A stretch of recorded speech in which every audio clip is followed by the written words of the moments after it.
Is it officially time for the Sacramento Kings to blow it up?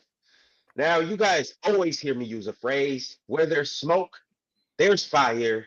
And when I tell you it's smoky in the Sacramento Kings arena, the Golden One Arena, it is very smoky, y'all. And it's not because it's California. It's smoky because DeMar DeRozan, Zach LaVine, and DeMontis Sabonis are all rumored to potentially be on the move or at least on the trading block. And I mean, it kind of makes sense, y'all. The Sacramento Mhm. Kings aren't going anywhere fast. And these are three assets that can really help a contending team, especially the Montes Sabonis. Mhm. Chill. Damien, talk to me. How do you feel about this? Well, it's interesting, Ron, how quickly you could go from this to that. And when they went to the playoffs and they lost to Golden State in those 7 games, it seems like this team had it together, and they were on to something with both Sabonis and Fox, and the development of Keegan Murray looked like it was working. And then you get the next year where Foxy got hurt early, that kind of slowed them down. In the process of that slowing them down, they end up not being as good offensively as they were the year before. But then they add some pieces. They add Keon Ellis, and he'd become a great defender. And you would think that he would be in the rotation more than he was, but he hasn't been. And I don't understand what that's about. But then you also add Dennis Schroeder, and then they've missed on some draft picks because this kid Carter, he hasn't really panned out. I thought he was going to be better. The kid from Providence, he ended up leading the Big East in scoring. He hasn't really panned out to what I thought that he was going to pan out to. And they just went from being a team that was viable to now being almost a flash in the pan, unfortunately. And it may be time, because it may be time to go in a different direction. Because when you got DeMar DeRozan and the offense changed, I thought that threw a monkey wrench in everything that they was trying to do. And with Zach LaVine and DeMar DeRozan, it was going to work in Chicago with LaMelo Ball. It didn't when LaMelo Ball went out of the lineup. So now you put these two dudes together without De'Aaron Fox, it's not going to work. So it may be time to move on from this group. But they were on to something. They definitely were. And I was thinking to myself watching this game last night, is Russell Westbrook the best player on this team?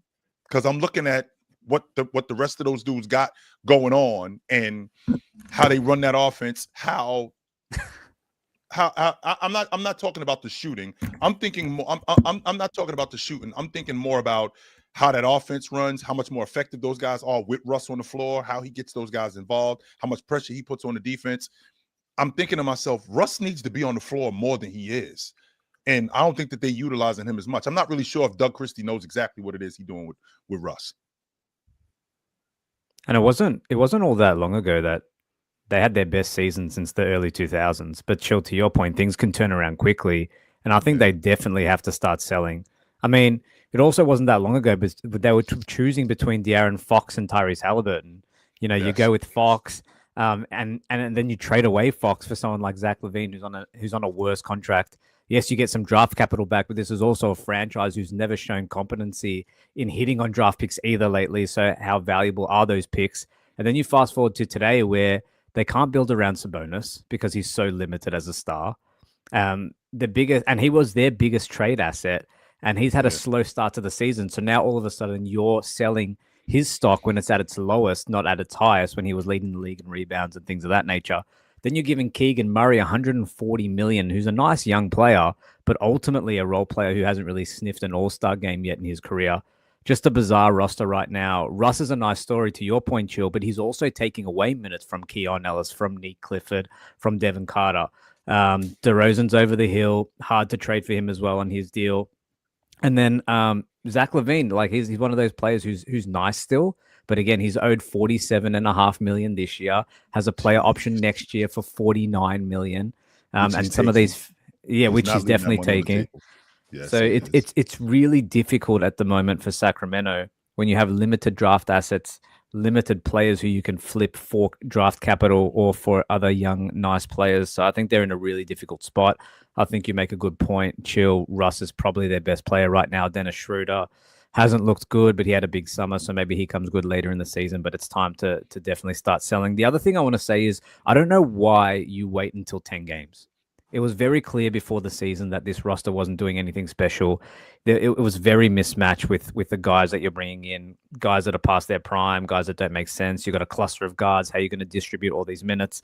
And I don't know why you wait 10 games. It's so much easier to start again in the off season. But now you're 10 games in. The cap situation is the cap situation. There's limited roster spots. The season's already in flight. It's just a bizarre situation in Sacramento. Mars, you and I have had conversations in the past about how quick the game changes. Like the game today in 2025 isn't the same as the game in 2020, right? The game in 2020 isn't the same as the game in 2015. It could change that quickly. Do you think Domantas Sabonis' game is outdated? I'd ask when it was in date, but I don't want to be disrespectful. Well, let's talk about it, Mars, because you got a big guy who in today's game we run our offense through the big guy who is a really good passer, can knock down a mid-range shot when he does look at it, but he almost never does, if we're being honest. Glass cleaner, really good on the glass, really good in the paint as a rebounder. But I feel like with his game, like there needs to be more. He needs to be more advanced in his offense, and I don't think his offense ever caught up to the modern game. I agree with that. I just don't think he was always a weird, unorthodox big. And sometimes it works, sometimes it doesn't. I think they've just taken the ball out of his hands more. He's no longer being used as a hub. So you're not even getting maximal Domantas Sabonis value with the things he does on offense because you're not using him in that way. And then now he's just trying to fit in where he gets in, and he's not been great. He also just hasn't been as good for like whatever reason, like defensively on the glass, just hasn't been as good. So I don't know. Maybe outdated is a bad word. Maybe outdated is an accurate word. I'm not as high on Domantas generally anyway. So I don't know. Maybe I'm just the wrong person to ask. Oh, well, I have the perfect person to ask for you, Mars. Hey, Big Ox. He's high on Domantas. Sabonis question for you. What is this title? What is what title? What the hell is going on around here? Ox, we're having a conversation. Oh boy. Yeah, we're just having a conversation, Ox. That's it. We're having a conversation. What is going on? Just a conversation, buddy. Yeah, we're just having a conversation. Ox, the question that I asked Mars, we had a conversation about how the game changes, and the game changes quickly. Like the game isn't what it was 5 years ago that it is today. The game isn't what it was 10 years ago. Is Domantas Sabonis' game, is it outdated? Has his offense not caught up to the modern game? I mean, he was cooking Jokic yesterday. The fouls clearly saved him. I mean, we were watching the game, right?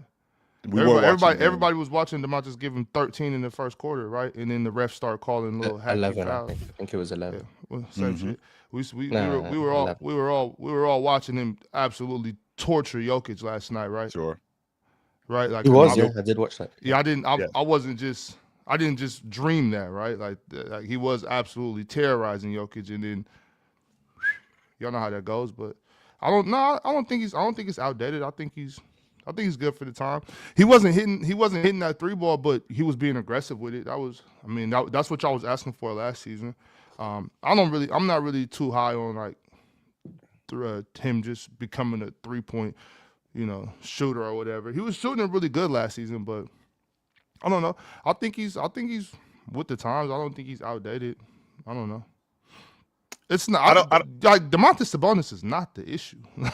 I agree with that. He is definitely not the problem. He's the bright spot. You know what I'm saying? And he made us an actual basketball team a couple seasons ago.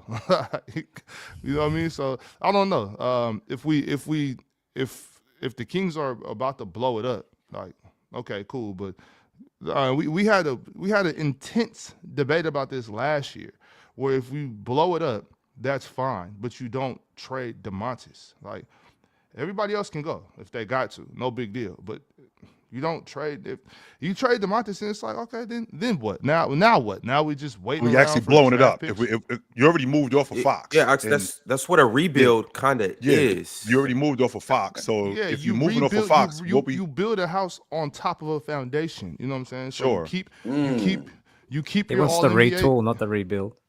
right. You keep your all NBA big man, and everybody else goes. Like I would like to keep Zach LaVine and DeMontis Sabonis. Like if everybody else got to go, then fine. But you out on Debo? well, he would have to go, right? It's and I'm out on everybody now that Foxy's gone, except for DeMontis, of course. You know what I'm saying? We lost De'Aaron Fox last year. That was kind of the nail in the coffin. I thought this shit's What pretty was the much over plan? now. Because it looked to me, what we're watching Doug Christie, the plan was to implement Dennis Schroeder more, to take that wave that we had from the summer and bring that into the season. Bring the that wave wave of, from the Euro Cup. yes, into the season. Yeah, with well then Dennis you know Schroeder. need to get rid of that bald idiot too. Okay, well, wait a minute. Ox, are you sitting here telling me that that's not happened before when guys have the wave of the Olympics that's come into the season and they've played better? So 100%. So you stand on that way too firm. No, way I too don't, firm. because Like I've seen what it does. When I'm Laurie when marketing. well, Laurie is dope. Laurie didn't have to go to the like. This ain't that. Laurie been on this for years. Laurie kind of had a little down year last year. He went to the Euro League, Yep. balled out. He's translated that into the NBA. The Euro 100%. Cup, He's far better than Schroeder, didn't do though. this to Laurie marketing is cold. Laurie. See the difference between Laurie marketing and Dennis Schroeder is Laurie marketing is dope in the NBA too. And he's been But he dope did in the NBA. He's been and- dope in the NBA since he was in Cleveland. Since even when he Dennis- was in Chicago before he he got hurt in wasn't. Chicago. No, he was not. Maybe y'all wasn't he watching. wasn't. Yeah, Laurie been Ox has dope. been a Larry marketing guy for a while. Yeah, no, he wasn't. That's not true. Laurie been. It is very true. Y'all should have been paying was not. attention when he was at when he I was was at the paying attention University when he was in Cleveland. when he was at the University of Arizona. You should have been watching him play basketball. When he I got was. to the I Chicago was. Bulls, play he was balling. He got hurt. He went to Cleveland. That three big lineup that was on in Cleveland. Laurie was absolutely cooking in that. He might have only been averaging like 15, but he was still cooking. The difference between Laurie Markkinen and Dennis Schroeder is Laurie Markkinen is actually really good in the NBA. Right. Dennis Schroeder is okay. You know what I'm saying? Dennis He's Schroeder okay. but I think the difference is that Dennis Schroeder is really good at what he does. And Dennis Schroeder has always been a rotation guard. We moving Dennis Schroeder to the lead guard spot, and we want Dennis Schroeder to be more of that than what he is good at, which is being a backup. That's really who he is. So then this is so what you're saying is that like Doug Christie is trying to kill us. Like if we're supposed to just ride Dennis Schroeder, like no, that's Well, a it's not that bad he's trying to kill us. idea. Ox, what were your options at that point? Because Russ wasn't there at that point. Keon Ellis isn't a lead guard. I think you might have missed on this kid Carter, because I thought Carter was actually going to be better told when you y'all. first got. But I think you missed on him. So your option now is Dennis Schroeder at the lead guard. So now I'm taking a backup lead guard and I'm trying to push him to the forefront and make him more of a bucket getter, more of a distributor, which he had shown when he was in the Eurobasket tournament, which by the way is different than the NBA. But we're hoping that we can, Chill. Come on, man. which is different.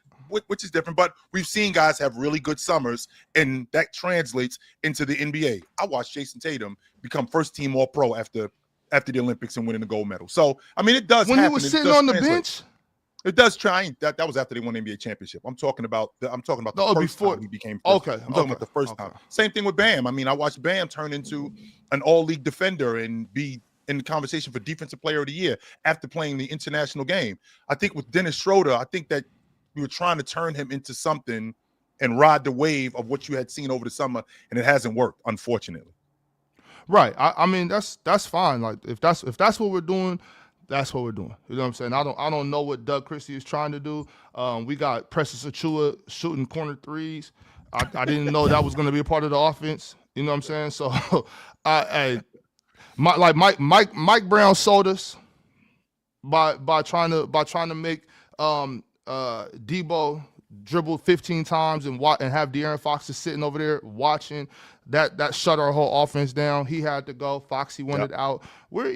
As soon as Foxy left, things got ugly. And things are ugly right now. But trading DeMontis Sabonis just seems That's like adding insult to injury. You know what I'm saying? Like if we want to move some guys, that's fine. Like, but maybe let's keep Keegan, let's keep DeMontis, and let's see let's see what we can do. You know what I'm saying? If we can't keep Keegan, then maybe let's keep Zach. You know what I'm saying? And see what we can do with DeMontis. If not, at least can we keep Malik and keep DeMontis and see what we can do. You know, I'm just really, really against trading DeMontis Sabonis. If we got to trade everybody else, fine. But I'm really, really against trading DeMontis Sabonis. Well, what do you And hope? I You don't want to do the agree. full rebuild. My question. Right, Why are you holding on? right quick, chill. I want to, because we haven't heard from Mars on this yet, and we haven't heard from Real Talk yet.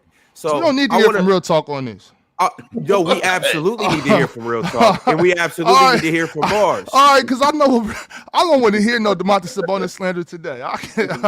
Yo, hey, I don't know about you, but I need to hear the real talk. I need to hear the doubt. real, and I know No it's only doubt, one no person doubt. up here that's gonna give us the real. So come on, what you got No for That's a us? doubt, no fact. doubt. I could You know what? take it. I could take it. Ox, you don't want to trade DeMontis Sabonis. Don't. And I think the rest of the league is in agreement with you because I don't think they want to trade for him either. Fact of the matter is, I don't know too Thank many God. teams that want DeMontis Sabonis on that contract. Pretty sure he's making $40+ million a year for the next 2-3 seasons. Yeah. DeMontis is your 136. 36, 136 over the next 3 years. 130. Yeah, okay. So he's making a lot of money. Okay, right. If DeMontis Sabonis is one of those players where he's just destined to be on a mid team because he's going to be the best player on said mid team. You could argue he was that in Indiana. He's in Sacramento. He's doing that right now. And so if Chicago wants to go from Vucevic to DeMontis, I guess. But he's not going to any contender because he Does makes that mean we get he makes- Montis? Was that listen to that? Trade? No. Montis isn't in that deal. Oh, okay. Montis Keep going. isn't. My bad. Keep going. So he's going to go to, if he gets traded, he's going to go to some other mid franchise. He'll be very good over there, but he just makes up too much of the cap, and he's not a good enough player to be a starting center on a championship quality team. That's just the reality of DeMontis Sabonis. He's diet Jokic that can't shoot. And it is what it is. he He's led the really league in good- 3-point percentage last year for quite Okay, some time. okay. Real talk. And rebounding I'm too, gonna right? tips. Or somewhere close. Well, I mean, that's what he does. That's what he does. He does rebound the ball around. He He the does way- rebound. I guess definitely give that this to is him. what 21, 13, and 7 to get you. You know, but whatever. Man. That's Yeah, not going on now, though. Unfortunately, that's the Yeah, problem. He's been Yeah, hurt. yeah. He's That's not going on. Yeah, he's actually been hurt, but I think last night he showed okay, I'm ready to get back into the mix. You know what I'm saying? But you know how the rest is. Damian, I don't know if Damian, Chill, Mars.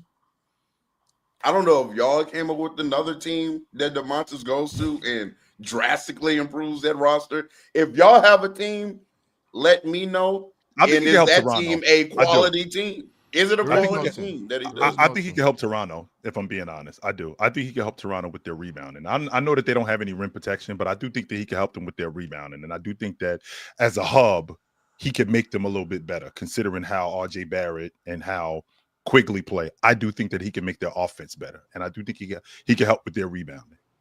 That's But the EJ, team that I'm thinking about. To your point, it's true. He can't be a big team. He can't be a big piece of a team that wants to win because his contract's too inflated and he's basically a fringe all-star. So you're right. He's probably going to go to another team that's a play-in team, maybe a 6 seed, 7 seed at best. I think for DeRozan, Levine, and Sabonis, it's really difficult to move any of them because Levine's still a good player, but then it's the Bradley Beal point that Mars brings up where you're still a very good player, but your value in the league is diluted because of how big and inflated your contract is. I think Levine led the league actually in 3-point percentage last year. It was 46% or something crazy. And he's still averaging 24 on 42% from behind the 3-point line, but his value around the league is really sort of at its lowest point because his contract's so bad. He would be a nice 3rd or 4th option on a reasonable deal, but you can't move these guys to be a big part of another team when they take up so much of the cap. I think DeRozan's another one. He's making $25 million. He's got $25 million again next year. He's one of those guys that's so hard to accommodate to maximize him, and even when you do maximize him, it doesn't mean you're moving the needle anywhere really. I think these guys are really hard. I don't think Sabonis is a guy that's going to be traded for by a contender. whatsoever because of that. 136 million over the next 3 years is too much for someone I mean, who's the not contract one of is the the best only- players. only at the thing- time, no. If Only you think thing about we it, could Doc. do, Chill, Go ahead, I'm Chill, sorry. The only thing we could do, Chill, possibly, is try to work with Memphis. Like that's the only thing that we could do to make us like somewhat of a real basketball team is to try to get with Memphis. Like, and that means What does Memphis have that you want, Ox? Yeah, either what one do of you them. want from We Memphis? either one of them makes us better. That's Triple J or Ja. You know what I'm saying? We could take either one of them. I know y'all down on Ja right now. I'm still kind of like, what are you doing? But we know Ja's still a good basketball player. You know what I'm saying? And Mars, you would know, that's I disagree with guess that'd be our best replacement for Foxy. You know what I'm saying? But Triple J coming in, you know, playing next to DeMontis, I think that'll help a lot, defensive wise and shit, offensive wise. I mean, Triple J could score the ball. Like that's really all we could do is try. Yo, to Big Ox. maybe. What's up? I think I got something for you. I really do. Okay. Would you care to hear me out? I don't think I got a choice. In all seriousness, Big Ox, Triple J, Ja, that'd be cool. It'll sell a couple tickets. Y'all will still be a playing team. You trade him to Toronto. We're not a playing team right now, right? Yeah. Y'all trade him to Toronto. Well, ceiling. You trade him to Toronto. You get some solid pieces.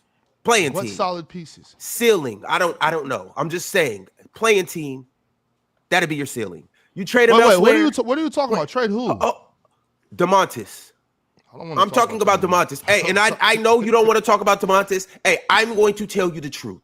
He needs to go. You guys are holding him back. He's holding y'all back. From whichever direction. What whether exactly that's are the we top, holding him back whether from, that's Ron? the Going top, to whether that's Charlotte? the top or the bottom. You guys are holding him back. Hey, it is time, brother. It is Holding time. him back from what, Rondell? Did you not just listen to the contract situation and how come he can't go to a top team? What are we holding him back from? We're holding him Big back Ox. from Charlotte, Ron? It is time. It's time. What are you Hey, it talking is time about? for you. It is time for you to let go. It's Okay, time. well, come on. Where do we send DeMontis, Ron? Do something that makes sense. No. Let's go. It's not about where you send him. It's about what you get back. It's time to restart. It's time to refuel. It's time to hit that button and begin a new process. So what do we get back and where do we send him? Big Ron? Ox. How does that make sense? We need draft picks. We need Thank How you. does it make sense, Ron? You Ron, need no. to- I you need, need- Ron, Are you gonna let me tell you? Well, Or 'cause are you just rambling at this Ox, point. Let's Can you get it. can you take that fan dread hat off and just let me No. and let me get to where I'm trying to get to? Come You on, let's guys get somewhere. with DeMontis Sabonis, you're going nowhere fast, and it's been like that since he's been there. With Yep. Zach LaVine, same thing with DeMar DeRozan. They're all really just getting in each other's way, and they're getting in you guys' way. The thing about it, Big Ox, it is an amazing draft this year. The top 4, I believe, top 5 picks it is a gold mine there. You guys need to be trying to Maybe lose. top You need to 10. be on the Pacers plan. You need to be on the Utah Jazz plan. You need to be on the Washington Wizards plan. That's what y'all need to be on. We're doing that without trading DeMontis. Yes, but why not trade We are. DeMontis? We're Do 3 that. and 8. We're 3 and 8 Okay, with DeMontis. I understand that. Why not So trade what are we DeMontis talking about? and get potentially 2 top picks, 3 top From- 15 picks? From where? That's your GM's job to do that. But What I'm trying to He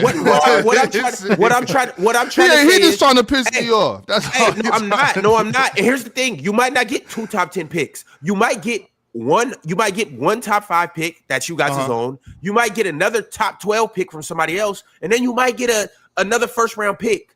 That right there, getting 3 picks in the first round is better than keeping DeMontis, Ox. I'm sorry, you might Why? not want to hear that. So we and it can might- pick No, we no. can use the number 6 pick on some kid from Nova Scotia. Like what for what? Greece, Hey, actually.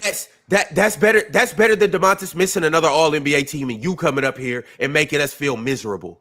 ticket That's not and making us feel miserable not. because we have to sit It's through not. that. Getting some random kid for DeMontis doesn't make any sense, Ron. Like if because there's no guarantee we get a top 4, which is what we would need. None of these little ass boys are going to be better than DeMontis Sabonis in the next 4 seasons. So that doesn't. It's make not any about sense, the next 4 seasons. See, It that's what I'm doesn't- saying. You're being short-sighted, Ox. You're being extremely short-sighted. You don't even and have I'm a real plan, disappointed in Ron. You just and I'm yapping. You don't even disappointed have in a you. real plan. I do have a plan. Go get assets. Oklahoma City Thunder. That's the plan. where? Oklahoma From City where, Thunder. Ron? The From Houston where? Rockets. That's the plan. We've seen this done before. Where do we get these picks from? Is what I'm asking. Like, The I just want a serious Portland plan.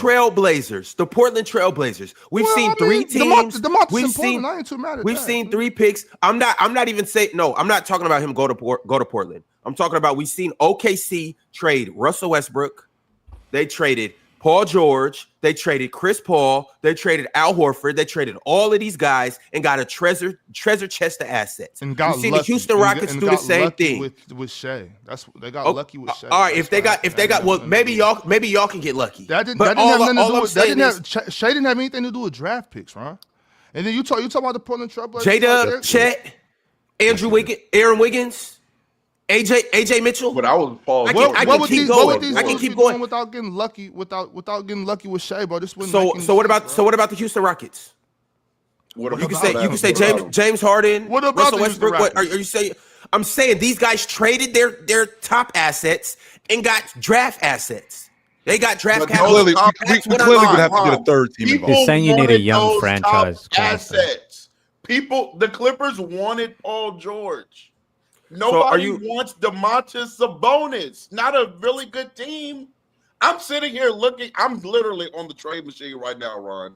I'm trying to find a team to put DeMontis on. There is no team. There is no team for cannot DeMontis. do it. I can't do it. There I is was no like, team for maybe DeMontis. let me see about Orlando. I looked at Orlando. Sabonis can't They help Phoenix? match the salary. They can't match it. Why would we Sabonis send him to can't help- Phoenix? What can Phoenix give us? Okay, Jalen well Green. that's what I'm thinking. We gotta get a third team involved in this. It can't just Oh be my straight God. up. Yeah, Y'all- we see, definitely y'all- got. at this point, y'all just bullshitting. At this point, like We I definitely gotta get a third team understand involved. coming off of a lot of these dudes. Like I'm not even really pushing back on trading these guys, but it just doesn't make any sense to trade DeMontis Sabonis. We can't get anything that'll be of value for DeMontis. We can't send DeMontis anywhere. So then you're saying he thrive. doesn't have no value. Fine. If that's what you're hearing, if that's what you heard, then that's fine. What I'm saying is it makes no sense to trade DeMontis Sabonis. Now trading everybody else, depending on what we can get back, sure. But I would really like to keep DeMontis and keep Zach LaVine. And other than that, I think we can make some moves. But Somebody in the Mars- chat said the Warriors. I'm looking at the Warriors right now on They the can't do trade anything. simulator. They can't trade for DeMontis Sabonis. DeMontis Sabonis is making $43.5 million this year. That's hard to match. I'm sorry. And then a lot of these, like, they can't trade the Al Horford contract right now. They can't trade Melton or GP2. The big money players that they have are Draymond, Jimmy, and Steph. They're obviously not trading the 3 of them. You can't trade Kuminga right now either. They don't. we wouldn't DeMontis. trade. That's right now though. When can they trade him? We don't want Jonathan Kuminga for DeMontis Sabonis. That's a Would terrible. it be after like December or something like that? Because they just signed those December contracts? 15th. This is my only thing, y'all. This is my only thing, y'all. I just want to say this now. I'm gonna get out y'all way. I'm gonna let y'all have fun. We shouldn't want to trade DeMontis Sabonis, and a lot of these teams shouldn't want to have DeMontis because of the reasons that y'all are talking about, the contract, all of that stuff. But there is no reason that we should be even considering trading DeMontis Sabonis. That would be ridiculous. Like unless we can somehow like whoop a team for crazy value and some young stars, like okay, fine. But Fox, the Sabonis, it doesn't make any sense to trade DeMontis Sabonis. Like Why though? that's just We did the DeMontis. I mean- we did the experiment already. Like why is I DeMontis think Sabonis now? it just got explains why it doesn't make sense. It just I because think chill, they're gonna he's- bottom because out. chill, I know that y'all might not see I understand the money. what DeMontis does, I get but the contract. DeMontis I get that is a pretty good basketball player. I don't know, maybe y'all I'm not don't feel the arguing same that way. point. I But think it that just he's doesn't- phenomenal. He leads the league in rebounding. He's one of the best glass cleaners, if not the best glass So cleaner did in the Andre league. Drummond for a lot of What- years. But he's a better offensive player than Andre Drummond. I know, 100. we don't that even was got nasty. it. That was nasty. That was Come on, nasty. come on. We're gonna ignore that. That was nasty. That was nasty. That was Come on. You know, Absolutely. that's my only thing, chill. It's like if we're making moves, okay, cool. But like DeMontis of all people, that's just rude. That's ridiculous. Like, I get what you mean. ridiculous. I kind of agree with you on that. Like right now, it's not too much you could get for DeMontis Sabonis and what he brings into the game. Like the value that he'll bring, you can't get much in return from them. Like I just feel like he's such a centerpiece and he can still be developed. And I mean, that's scary in its own that he still has room to grow, but you can bring some pieces around him and bring in some sort of like turnaround. But if you trade him, like now you're looking at another 6-7 years where you have to rebuild and bring in some more guys. And that's minimal. Manny, that's the purpose, though. Yeah, but he's going to be 30 in May, so he's not like a young. So that's pup. next year. All right. Well, we still got him in his prime. Good for him though. You can't get much in return for him right now. Like unless you kind of sell yourself short for the Kings, and like they've already screwed themselves too. Like with the whole Fox situation, like they've already kind of cleared house in a way of reaching their peak, but Yeah. you just can't get much in return for him. So you might as well coast it out at this point, like because. I don't think nobody gonna be giving you a bunch of picks for a 30-year-old. I mean, Zach LaVine's 30, DeMar DeRozan, I think he's 30 as well. So nobody's about to be giving you a bunch of young prospects and picks for some 30-year-olds. So they kind of screwed themselves in that situation. So they just got to sit in their mess for a minute. It depends. Manny, sometimes less is more. And I know you guys hate to hear this. I know this sounds crazy to some people. Sometimes you just got to let people go. In the NBA, it has a weird way of working out when you just let your stars go. You kind of turn out to be pretty good. Like in the Portland Trailblazers is my perfect example. They let Dame go and everybody lost their minds. What are the Portland Trailblazers doing? What are they going to do? Well, it turns out that this year they're better than a lot of people expected that they would be at this moment in time. And on top of that, they have a clear direction moving forward now. And so Ron, I'm you saying keep like bringing up these teams that have players that people want. real talk. I get It's what easy you're to trade Damian Lillard. That's true. Yeah, but anyone's tradable. I think to Why Ron's is it point, not anyone's tradeable. You can find a deal. You can bring in 3, 4, 5 teams. Someone will take him on. It's just a matter of finding the right deal. I agree with Ron though. I think you got to bottom out. I think this draft's too good. You've got a first rounder. You got 2 second rounders in 26. If you can get someone again, if you can get another piece, maybe another pick in this upcoming draft, I think it's the right way. I don't think keeping DeMontis there is doing you any favors. I don't think it's moving the needle. I don't think he's even playing himself into any value the way their offense is constructed. So I'm with Ron on this. I think they should bottom out completely. I think they've made a bunch of mistakes, but it's never too late to start over. That Manny, if we hold on to him, if we hold on to him, what's the okay? He's 29 years old and he's in his prime, right? Yep. If we hold on to him, what's the timeline? Like, how many more years do I have of this DeMontis Sabonis?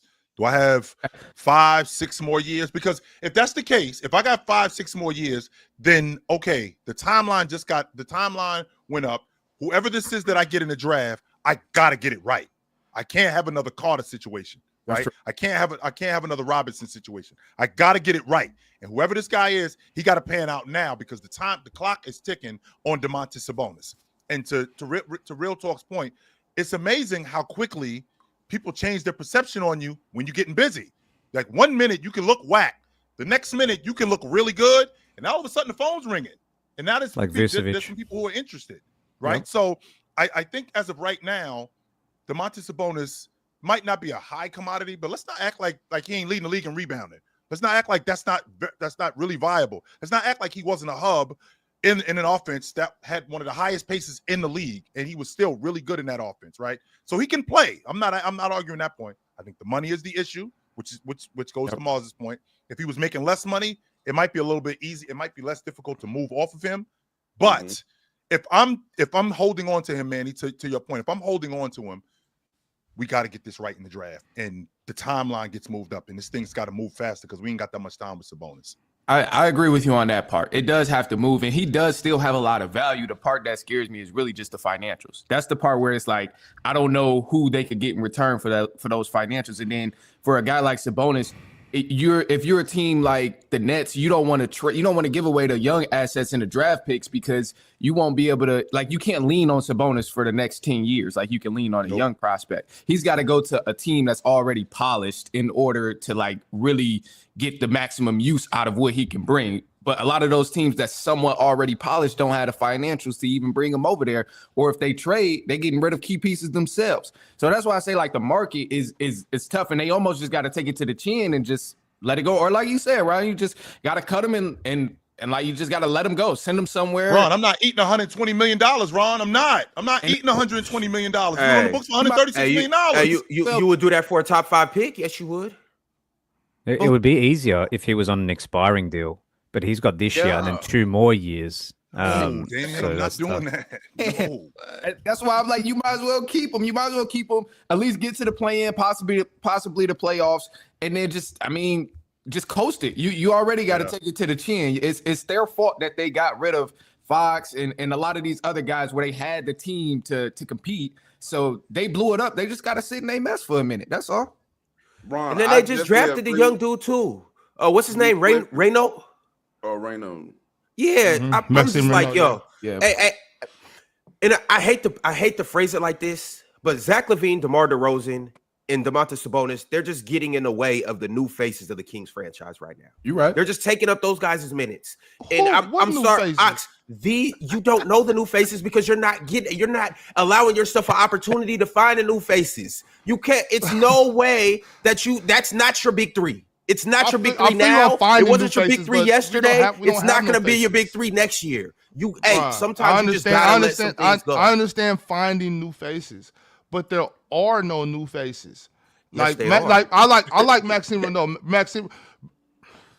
Okay, Ryan.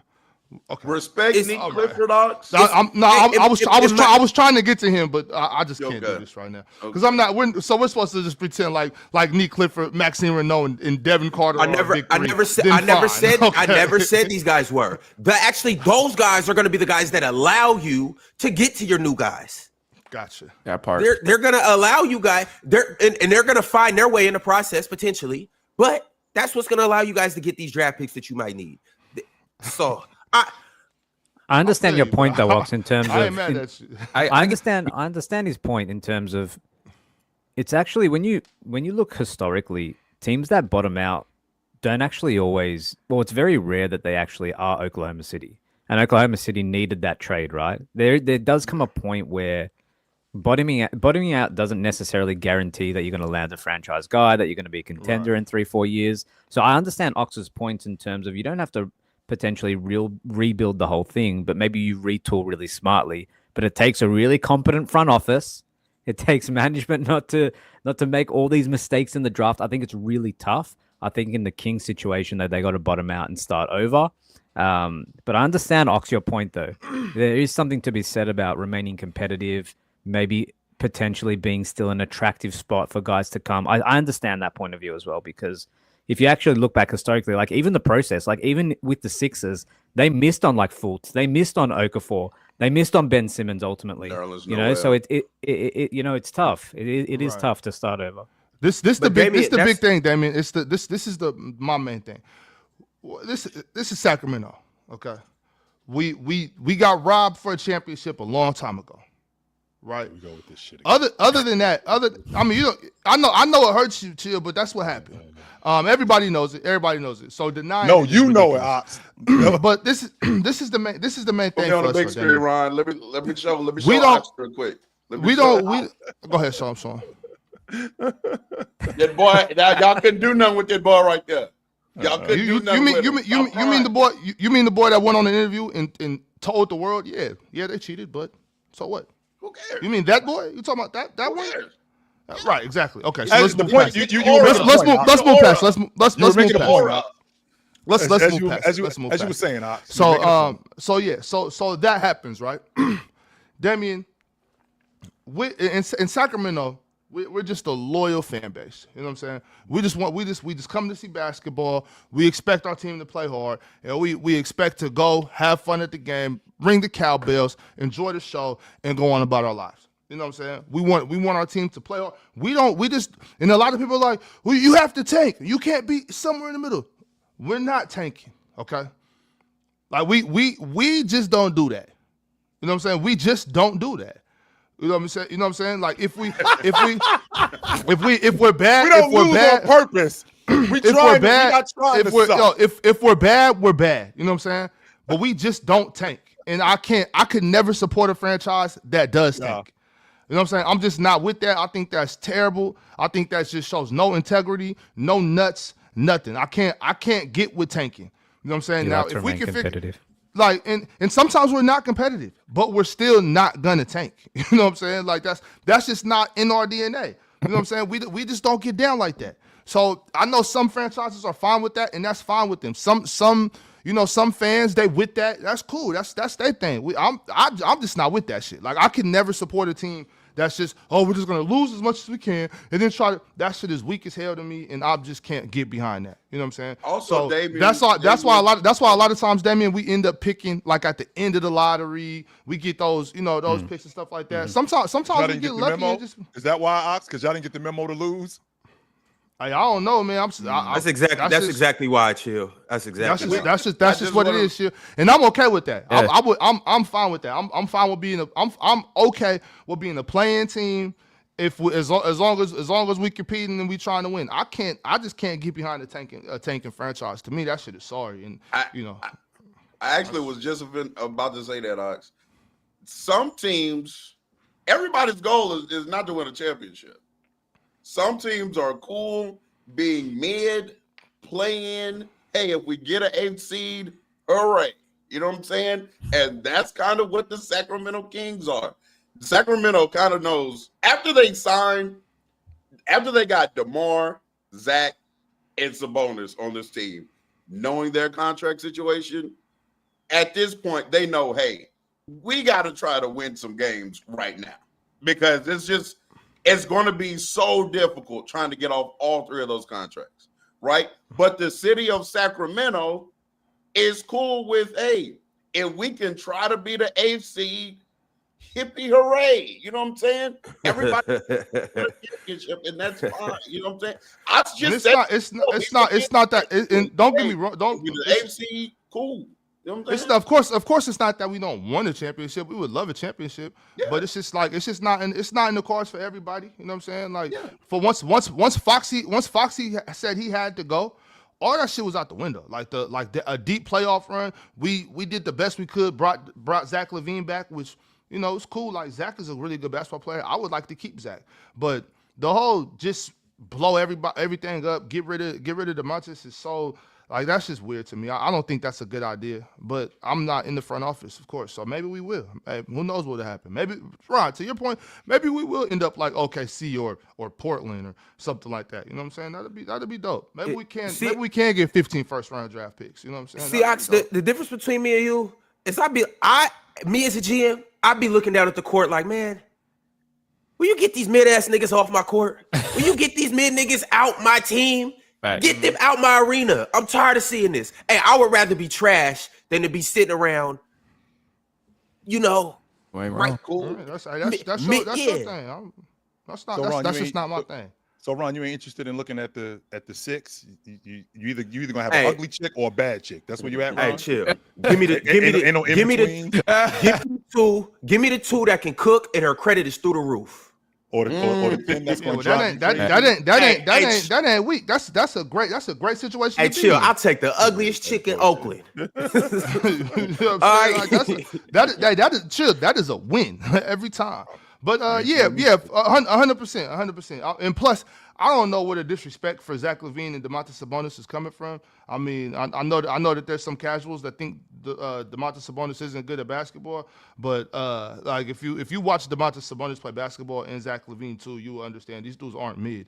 But even casuals, like even if you're a casual, you can't watch Sabonis and think that he's not good at basketball. There's no way you can watch him and be like, no, this dude can't play. Some people do. Yes, he can. He's really fucking good. As a On matter of top, on fact. top of that, it's like we are 3-8, and that's not a good record, of course. But DeMontis has been hurt. Keegan Murray hasn't played yet. You know what I'm saying? I think we're a little better than we look right now. That's just my opinion. But Yo, Ox, you know who I'm did play optimistic. last night? Oh shit. You know who did play last night? Who? Nikola Jokic. And you know who didn't play last night? Stephen Curry. Now, why am I saying this? Because they both did play last night, but one showed up and one didn't. Well, you guys see, with Splash Sports, we have an NBA Survivor contest where you pick players to score more than 20 points. And the person that can do that right for the most consecutive days wins $2,500. That's the grand prize. Last night, we had two people, Bird North and Berminati. Bert Minotti happened to choose Steph Curry, and Steph Curry only had 11 points? Damn. Well, the thing about it is Bird North chose Jokic, and Jokic ironically played against Sabonis, and Sabonis ironically plays for the Kings, and Jokic ironically cooked the Kings for 35 points last night. He scored over 20, and my man Bird North cleaned up and took home this $2,500 prize. So I got to give a big shout out to Bird North because you are the champion. You are the winner. You brought home the prize, my friend. Bird North, salute to you. Bird North, if you're listening, I seen you sent through a super chat earlier. If you're listening, I would like for you to come on the panel. Whether it's today, whether it's tomorrow, whether it's Friday, I would like for you to come up here in victory lap. I want to hear how you feel about what you just did. I want to hear how you lasted all 20 days. I want to hear what is your next plans with that 2,500. And I want to hear whether you'll be joining the next NBA Survivor, your next quick picks, all of that good stuff. Oh, and Bird North, I need my cut. I know I helped you day 4, 5, and 12. But we'll talk about that later. But Damn, good shit, bro. Good shit. Shout out to you, Bird North. You did what you had to do. Berminati, I see that your profile picture is a Toronto Blue Jays logo. So I assume that you're from Toronto. And Steph Curry sold you. Thing about it is, y'all got over on Steph with that one championship. So you guys are even right now. So you can't really be too mad. But to everybody else, this is what you guys need to do. Download the Splash Sports app. You can do it by scanning this QR code right here, or you can click the link in the bio. You can make your picks. And once again, you just pick more or less on 2 or more players, and you compete against other fans. You don't compete against the house. So it's not an uphill battle. It's really fairly easy. We'll see you guys in the next NBA Survivor contest starting here very soon. In the meantime, go make your quick picks. All right, fellas, we got some super chats. So let's go ahead and make that happen. The first one. Hey, Ron, so you telling the other guy that he would rather have a championship for the Raptors than $2,500? I'm just trying to ease it over for him. But what would you rather have? A championship for the Kings or $2,500? $2,500. What I'm gonna do with the championship for the Kings? Oh, okay. No doubt. Anybody else would rather have a championship? I'm taking. Absolutely. Give me another Laker championship. Now, if you Lakers? that's too low. 2,500. Now, if you say like 10K plus. Oh, well, that's not even nothing to think about. Of Need course, a I want that 10 bands. 2,500. Give me another banner in LA. Yeah. I'll take $10 over a championship. So I was about to say I'll take 250, but I don't know about 10, but 250. Hey man, y'all need to get y'all priorities straight. Nah, they are real fans and they're really loyal to their squad. Me too. I'm a real fan too. Shit. But if they win the championship, man, DeMontis and Doug Christie and them ain't finna come break me off no bread. So. All right, y'all. Well, I got some super chats. The first one is from you guys' favorite, Chill. Cowboy Bob. Cowboy Bob sent through a super chat, and it has a lot of different layers to it. He said, Brunson, 32-10. Brunson did get busy last night. Cat's inside play is promising. He said, at Penn, Monday games worry me. One game between the 2nd and 9th place, I'm assuming in the East. The Knicks need to score from T.O., from turnovers. The Knicks need to score from turnovers. The Knicks need work. No Brunson, we lose the game, and defense needs tightening. Go New York, go. Is he diagnosing all the Knicks problems, or is he just overanalyzing? There's some praise in there. Yep. A little bit of both. They look good though. New York look good. Shout out. Yep. They'll be straight down. Brunson was really good at basketball. Yeah, absolutely. Yeah, they'll be straight down the line. The more I watch the Knicks, because I don't really watch the Knicks that much, but I do watch them, and the more I watch them, I see what you're looking at, Ox, with OG Anunoby. I do. I see it. And he's necessary. He's what Drew Holiday was on the Olympic team. Like, I'll figure out the offense. I'll figure out in terms of lineups, but that dude need to be on the floor. I don't know about everybody else, but that dude need to play. And I need to have him involved in the offense. He's gonna get the assignment, and he's gonna willfully take the assignment. He's the dude that's coming to the bench, asking Jalen Brunson. He's asking Cat, can you score the rest of the points? Don't worry about 22. I'll deal with him for the rest of the night. That's who he is. If you need a big three, he's the one that's going to knock down open shots. I like what Mike Brown is doing in terms of utilizing his bench. I mean, he's giving guys a little bit longer of a leash than Tibbs did. Like, Tibbs would use his bench. Like, people forget, Tibbs would actually play guys, but you got a short leash. You better do something while you out there. Because if you don't do something, your ass is coming to the bench and you've done for the night. Like, Tibbs is not coming back to you. Like, Mike Brown will actually give you more opportunities to do things. And I feel like he's done that with guys like Kolek, right? I feel like he's done that with guys like Kolek, with Jordan Clarkson, you know, Miles, and with Miles. But I just think that they got some work to do. They do. They got some work to do. And Cat's actually playing like a big man, which I like. But it's early in the season. I mean, we barely a month into the season, so we'll see what happens. Speaking of the Knicks and speaking of Jalen Brunson, I got a super chat from another New York Knicks fan. His name is OG Team. OG Team said, can we just appreciate Brunson for a second? The dude went from an ISO-heavy offense to a free-flowing offense and is still excelling. Taking less dribbles, less isolation. JB not even top 27 in free throw attempts, which is kind of crazy. Yo, how we feeling about Jalen Brunson this season?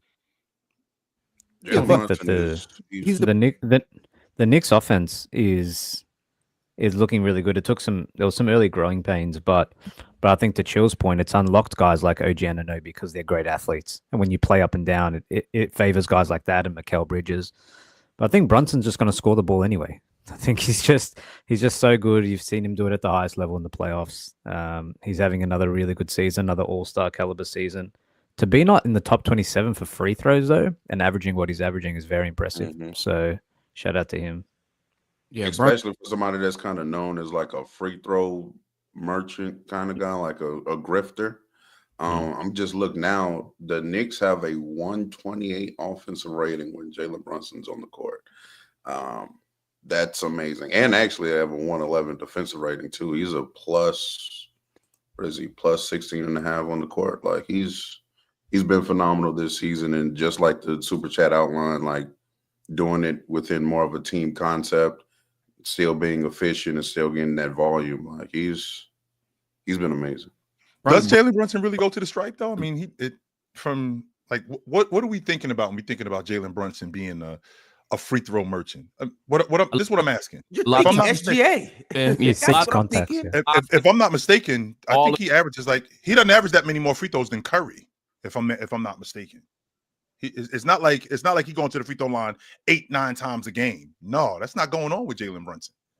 I think he's around where Curry is, like 5-6 free throws a game. I think that's where he is. You can fact check me. I'm not sure. Yeah, you can fact check me, but I don't think he's ever shot like more than 8 free throws a game. I don't think. But he's ever done that. Steph is an elite scorer. He gets to the line.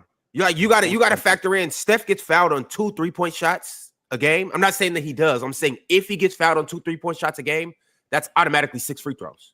Sure, automatically. So it doesn't take much for Steph to get to the line. And Steph, once again, he's just an elite scorer. He might not have the best whistle, but Steph is a scorer. Right. So he's going to get fouled, and he's Steph Curry. So he will get some just superstar calls. Jalen Brunson was actively out there. Running into people. He is a grifter.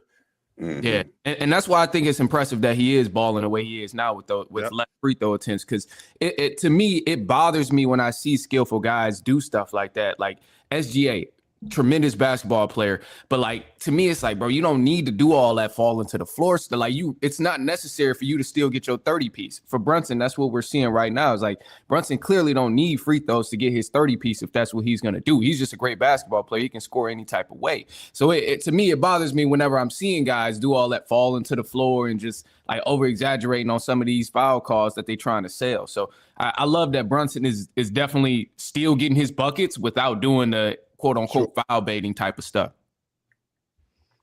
Fair enough. All right, the next super chat I got is from Average Joe. Hey man, shout out my man Average Joe. He came up on the stage yesterday, if this is the same Average Joe, on playback, and he set the record straight for a lot of different things. A conversation that can't necessarily be rehashed right now, Mars, even though I know you were excited to be a part of that conversation. But maybe we'll get to that one of these days on the panel. That was the worst playback Hey, Big Ox, why'd you leave so early? I've ever been a part of. Well, because the Kings were losing? Ron, I want to let you know that if the Kings were winning, I would have left earlier. Oh. I would have left earlier. Absolutely would have left earlier. For what it's worth, I was enjoying myself. I felt like Sabonis on the Kings, where it was like, never mind. Average Joe said, if you are a Kings fan, do you trust your organization to draft the right talent and retain them? From Boogie to Fox to Hallie, taking Bagley and other players, do you trust the organization to make the right decisions? Man, hell no, I don't trust that organization. No, man, absolutely. I would be furious, man. I'm a Pistons fan. I've seen them draft a lot of talent or pass up on a lot of talent, but I can't imagine if we actually hit the talent, picked them up on our team, and then let them walk and they go somewhere else and thrive. Like, so personally, I'm on the side of hell. No, I don't trust the Kings at all. Those moves right there weren't even the worst ones. Obviously, Luka Doncic, that was crazy, but Marvin Bagley was the best player in the country. So it's like, okay, I understand. Let's stop acting like Marvin Bagley wasn't the best player in the country. Like easily the best player. We had no idea who Luka was. We had no idea who Luka was. That's true. No, that's not. The draft is worldwide. You guys ain't have to know who Luka was. I had no idea, Miles. I'm not going to sit here and lie to you. Well, no, they knew who Luka was. Obviously, they knew who Luka was. I had no idea. I'm going to be specific. I had no idea who Luka was. Well, it's not your job to know. Bagley was wasn't a bad pick at that time. He knew who Luka Doncic was for sure. But Marvin Bagley was the best basketball player in the country at the time. So that's the only reason I'm like, all right, okay, I can see that. But he was. What not my issues was Nick Stauskas, Jimmy Fredette, Thomas Robinson. The list goes on and on. The list goes on and on and on and on.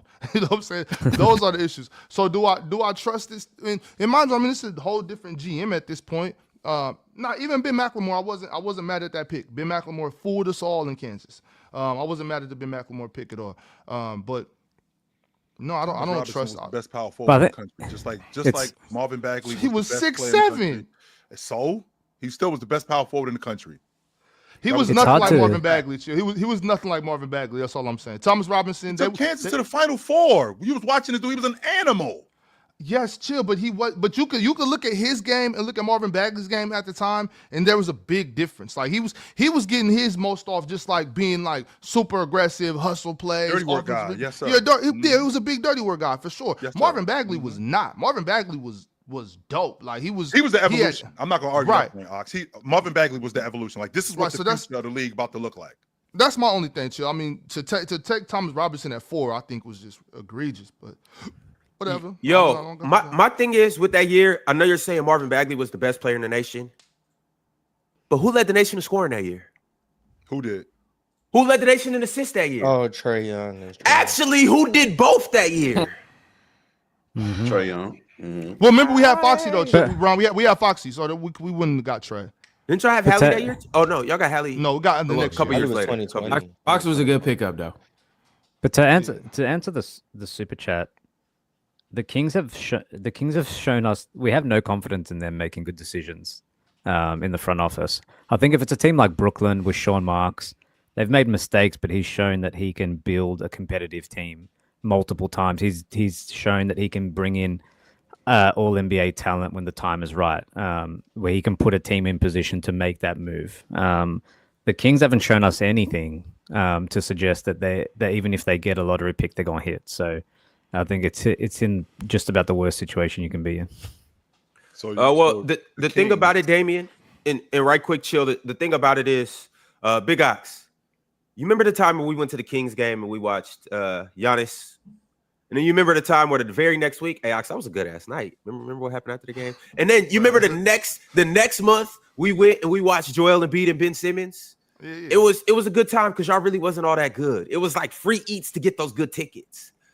Those days are going to be back, Sacramento. You guys are going to be able to damn near sit on the bench with the players. And the only place you'll be able to do this at is the Game Time app, which is the easiest way to get last-minute tickets to these games, especially games for poverty franchises. But that's neither here nor there. The beautiful thing about this is the Game Time app has last-minute deals on tickets right up to the start of the event. And this is whatever sport, but you know, we're talking about basketball. So let's say your game tips off at 7:30 local time. And you haven't got your tickets by 7, but you pull up the Game Time app and lo and behold, they show you a nice deal for a nice seat at a nice price that has a nice discount, like 50% off. That's a must grab, must take. And it happens like that more often than not with the Game Time app. And that's why this is my favorite app to use to get into the game, because I've done it multiple times. And on top of that, on the Game Time app, they have a feature where if you favorite your team, they will send you alerts and let you know that, hey, we have these tickets at these prices and you might want to get them now. Download the Game Time app right now. Use code PLAYERS for $20 off your first purchase and to get the best prices guaranteed right here on the Game Time app. And also, if you're hungry, because we have a pretty long show today, the best place to get your food is from Factor Meals. So A, you don't have to leave the house. B, you don't have to turn the show off so you can tap into the panel the whole time. And C, it's just the easiest way to eat food. And on top of that, at the best price, factormeals.com/playerschoice50 off. Now, I know it's the fall. I know it's the winter. And I know your schedules are getting bogged up with the bad weather. You got work, you got kids, you got school, all of that good stuff. Well, the thing about Factor Meals is they will take all the weight off your plate and put these nice, healthy, delicious foods on your plate. They have 65 weekly meals made for how you want to live and how you want to eat. And on top of that, they're just going to make your day so much more easier. More variety, more meals. They'll support your wellness goals. You can savor global flavors. And on top of that, 97% of customers say that Factor Meals has helped them live a healthier lifestyle. You can feel the difference no matter what. Right, Mars? The same thing happened to you, right? Hey, you guys have seen what happened to Mars. He's turned into an amazing person, and this is all from Factor Meals. So this is what I encourage you guys to do.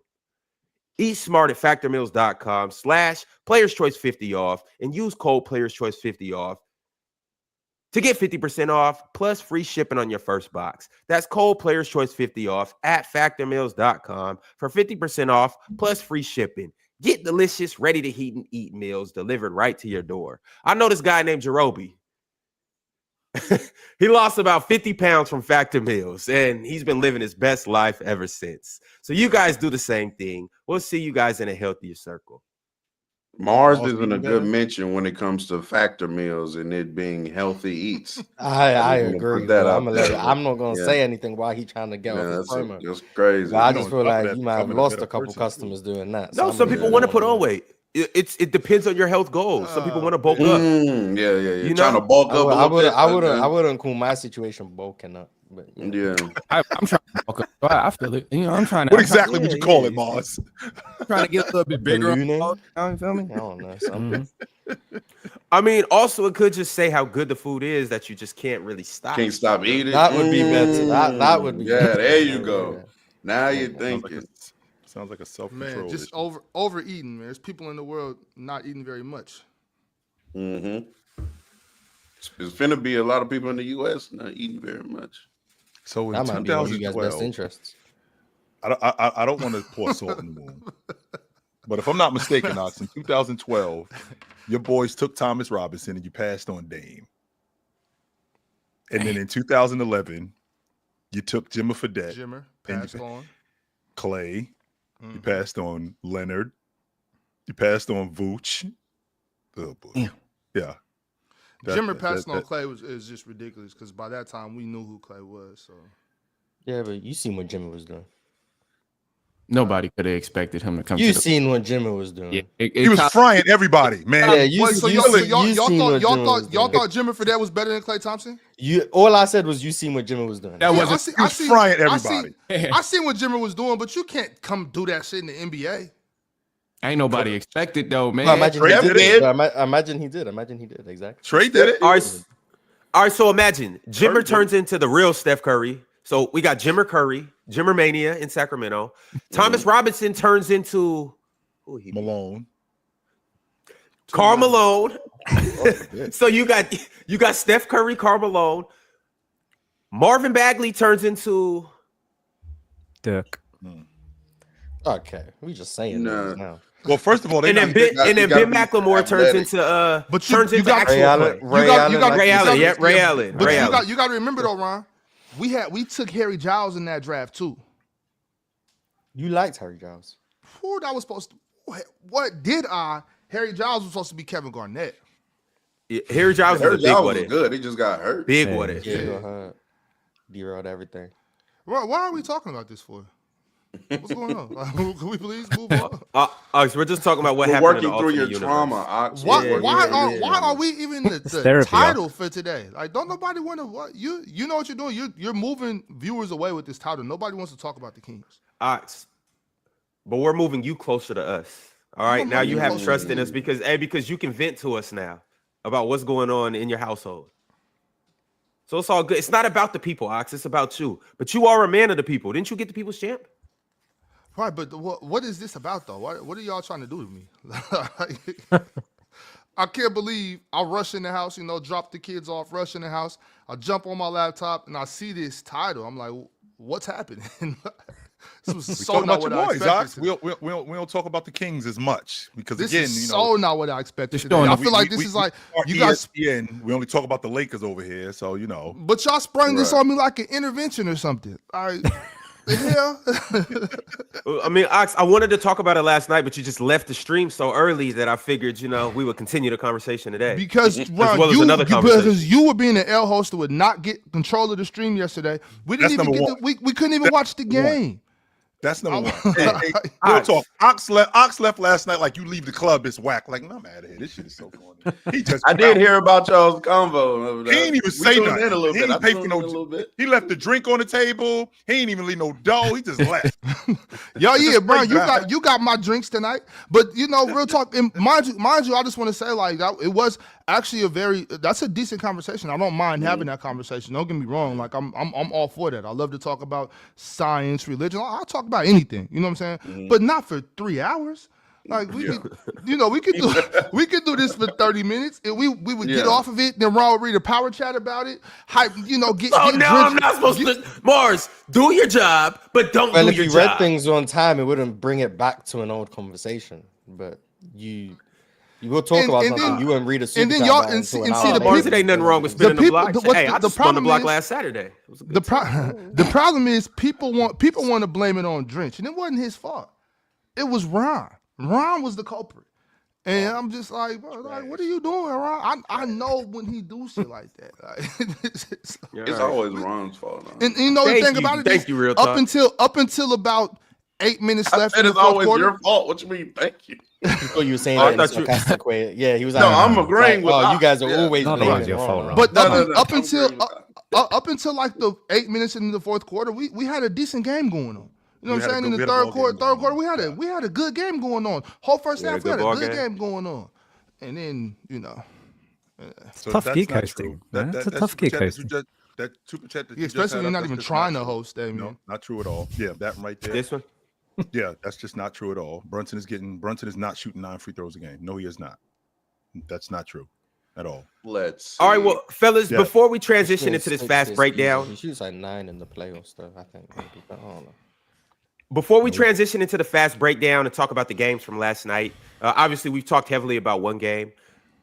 Manny, I know you are feeling good because your city is up right now.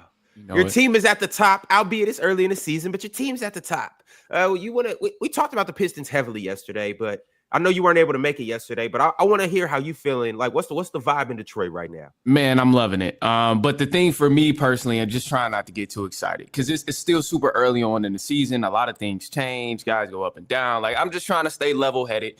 But I'm loving where we're sitting in the standings right now, first in the East. So I'm loving the way Cade is playing. I know he had kind of a debatable good, bad night the other night, but I think that the main takeaway from that should have just been that look who else was on the court with him. It wasn't nobody. He ain't had no partners in crime. So, yeah, he had to throw up 40-some shots, but I mean, can you really blame him? He ain't had nobody else to pass the ball to at that time.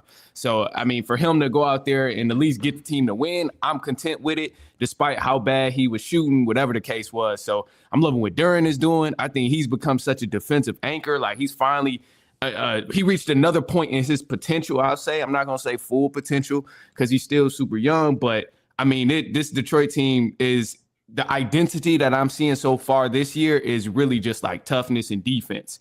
And that's what I'm loving from them. And offensively, obviously, still some things to work through. Just need some shooting to be a little bit better, tighten up on some three-point shooting. But above all, if they stay solid with the defense and continue to like be an enforcer on the floor on the defensive side of the ball, then they'll be straight. And I think that the defensive part starts with Jalen Duren.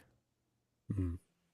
I just want to see this group healthy so I can get a better idea of what you guys look like. No Toby in the lineup, no Beef Stew in the lineup, no Asor in the lineup, no Ivy in the lineup. I'd like to see what you guys look like with everybody in the lineup so I can get a better gauge on, what you guys are. The two, and I don't proclaim to know everything, so I'm a little bit in the dark. Talk to me about this two-way guy that you got who got busy a couple of nights ago. What the hell? One more time, Oz. Jenkins. Yeah, Jenkins. I ain't gonna lie. I ain't know much about him myself. Not gonna sit here and tell you a lie. I don't want to come on here and pretend like I know all about him and what he's been doing. Yeah. It was a shocker to me from the way that he's been playing. Yeah. Who is this dude? A lot of games we go into matchup wise, especially since it's early on, teams is like fresh and energized. Like I'm also like a little nervous still because we got guys down. So that's why I say, yeah, we first in the East right now, but I don't want to get too ahead of myself. I don't want to get too hype about it because there are a lot of good teams in the East and a lot of them are evenly balanced. I mean, we've seen some teams like 76ers, for example. Like, I didn't expect them to be coming out balling like they doing, but yet they're in our same group play for the NBA Cup. So it's like, I don't want to get ahead of myself because the Pistons been playing good and be like, all right, we're going to smack them. We're going to smack them. Because truthfully, when we got guys come back, when Asar come back, when Toby come back, the game plan is going to shift a little bit. Like it's just natural. That's how it goes when you add more players to the game who can actually score and just play both sides. Like it's going to shift a little bit. So I'm curious to see where that goes as well. But ultimately right now, I'm mainly just trying to stay level-headed. There are some young talent. I think Ron Holland has stepped up big time too, man. He's definitely reached another point in his potential. Just playing both sides of the ball. And I mean, he's shown he's a dog at times. But really just we got to get healthy is going to be the big part. And I'm trying to stay level-headed. I'm trying to stay a little bit humble so far. But catch me mid-season. If they still first in the East, then you might hear me yap a little bit crazier. But right now, it's barely even a month in. So I'm just trying to chill a little bit. You got a pretty good stretch. 9-2 is a hell of a start, though. It's a great start. I love the start. Yeah. Don't get me wrong. Please don't get me wrong. I love the start. I'm just trying, I don't want to get too excited because the load on Cade is a lot as well. At the end of that game against Washington, he was holding his back and stuff. It's not good. It's not good signs when he has to put up so many shots. So I worry about the ball handling. And he's got his usage is really high. But Detroit, I love to see it, man. Number one, and they're building the same identity from the teams that have historically made them successful. Tough, gritty, doing all the dirty work, and they've embraced some of those personalities. So very exciting times. Manny, it's okay to embrace. Manny, it's okay to get a little bit. You endure the crew that lost 28 straight games, bro. You can stick your chest out a little bit. It's all right, right? Be nervous. Ain't nobody saying that ain't nobody saying you coming up here saying that y'all winning the NBA championship. But you was in a blizzard with a basically with a raincoat on for a long time. Now you got a mink on right now. So, you know, you can strut with your mink a little bit. It's okay. Nah, It's all right to do that. It's all right to do. We're That watching team basketball was for long. awful. That team was nothing short of awful, and you endured that. You got a better crew now, and you got talent that hasn't even gotten on the hasn't even played together yet. So once we get these guys back, and once we get these guys all together, now we get to really see what your crew look like, right? As opposed to every night 2 years ago, it was L, L, L, L, and if it wasn't for that sorry ass Toronto team, I got this crew losing 40 straight games, and you went through that. So here we are now with a Detroit team that's in first place in the Eastern Conference, and they rolling. They got one of the best point guards in the game, which I think is great for them. Wait till you get Ivy top 5 back. point guard in the game. Oh. There you go. There you go. We're talking about a top 5 point guard in the game. On top of that, when you get Ivy back, you got one of the best dirty work guys. I said this yesterday. We had this conversation. Mars tried to throw a monkey wrench in my logic.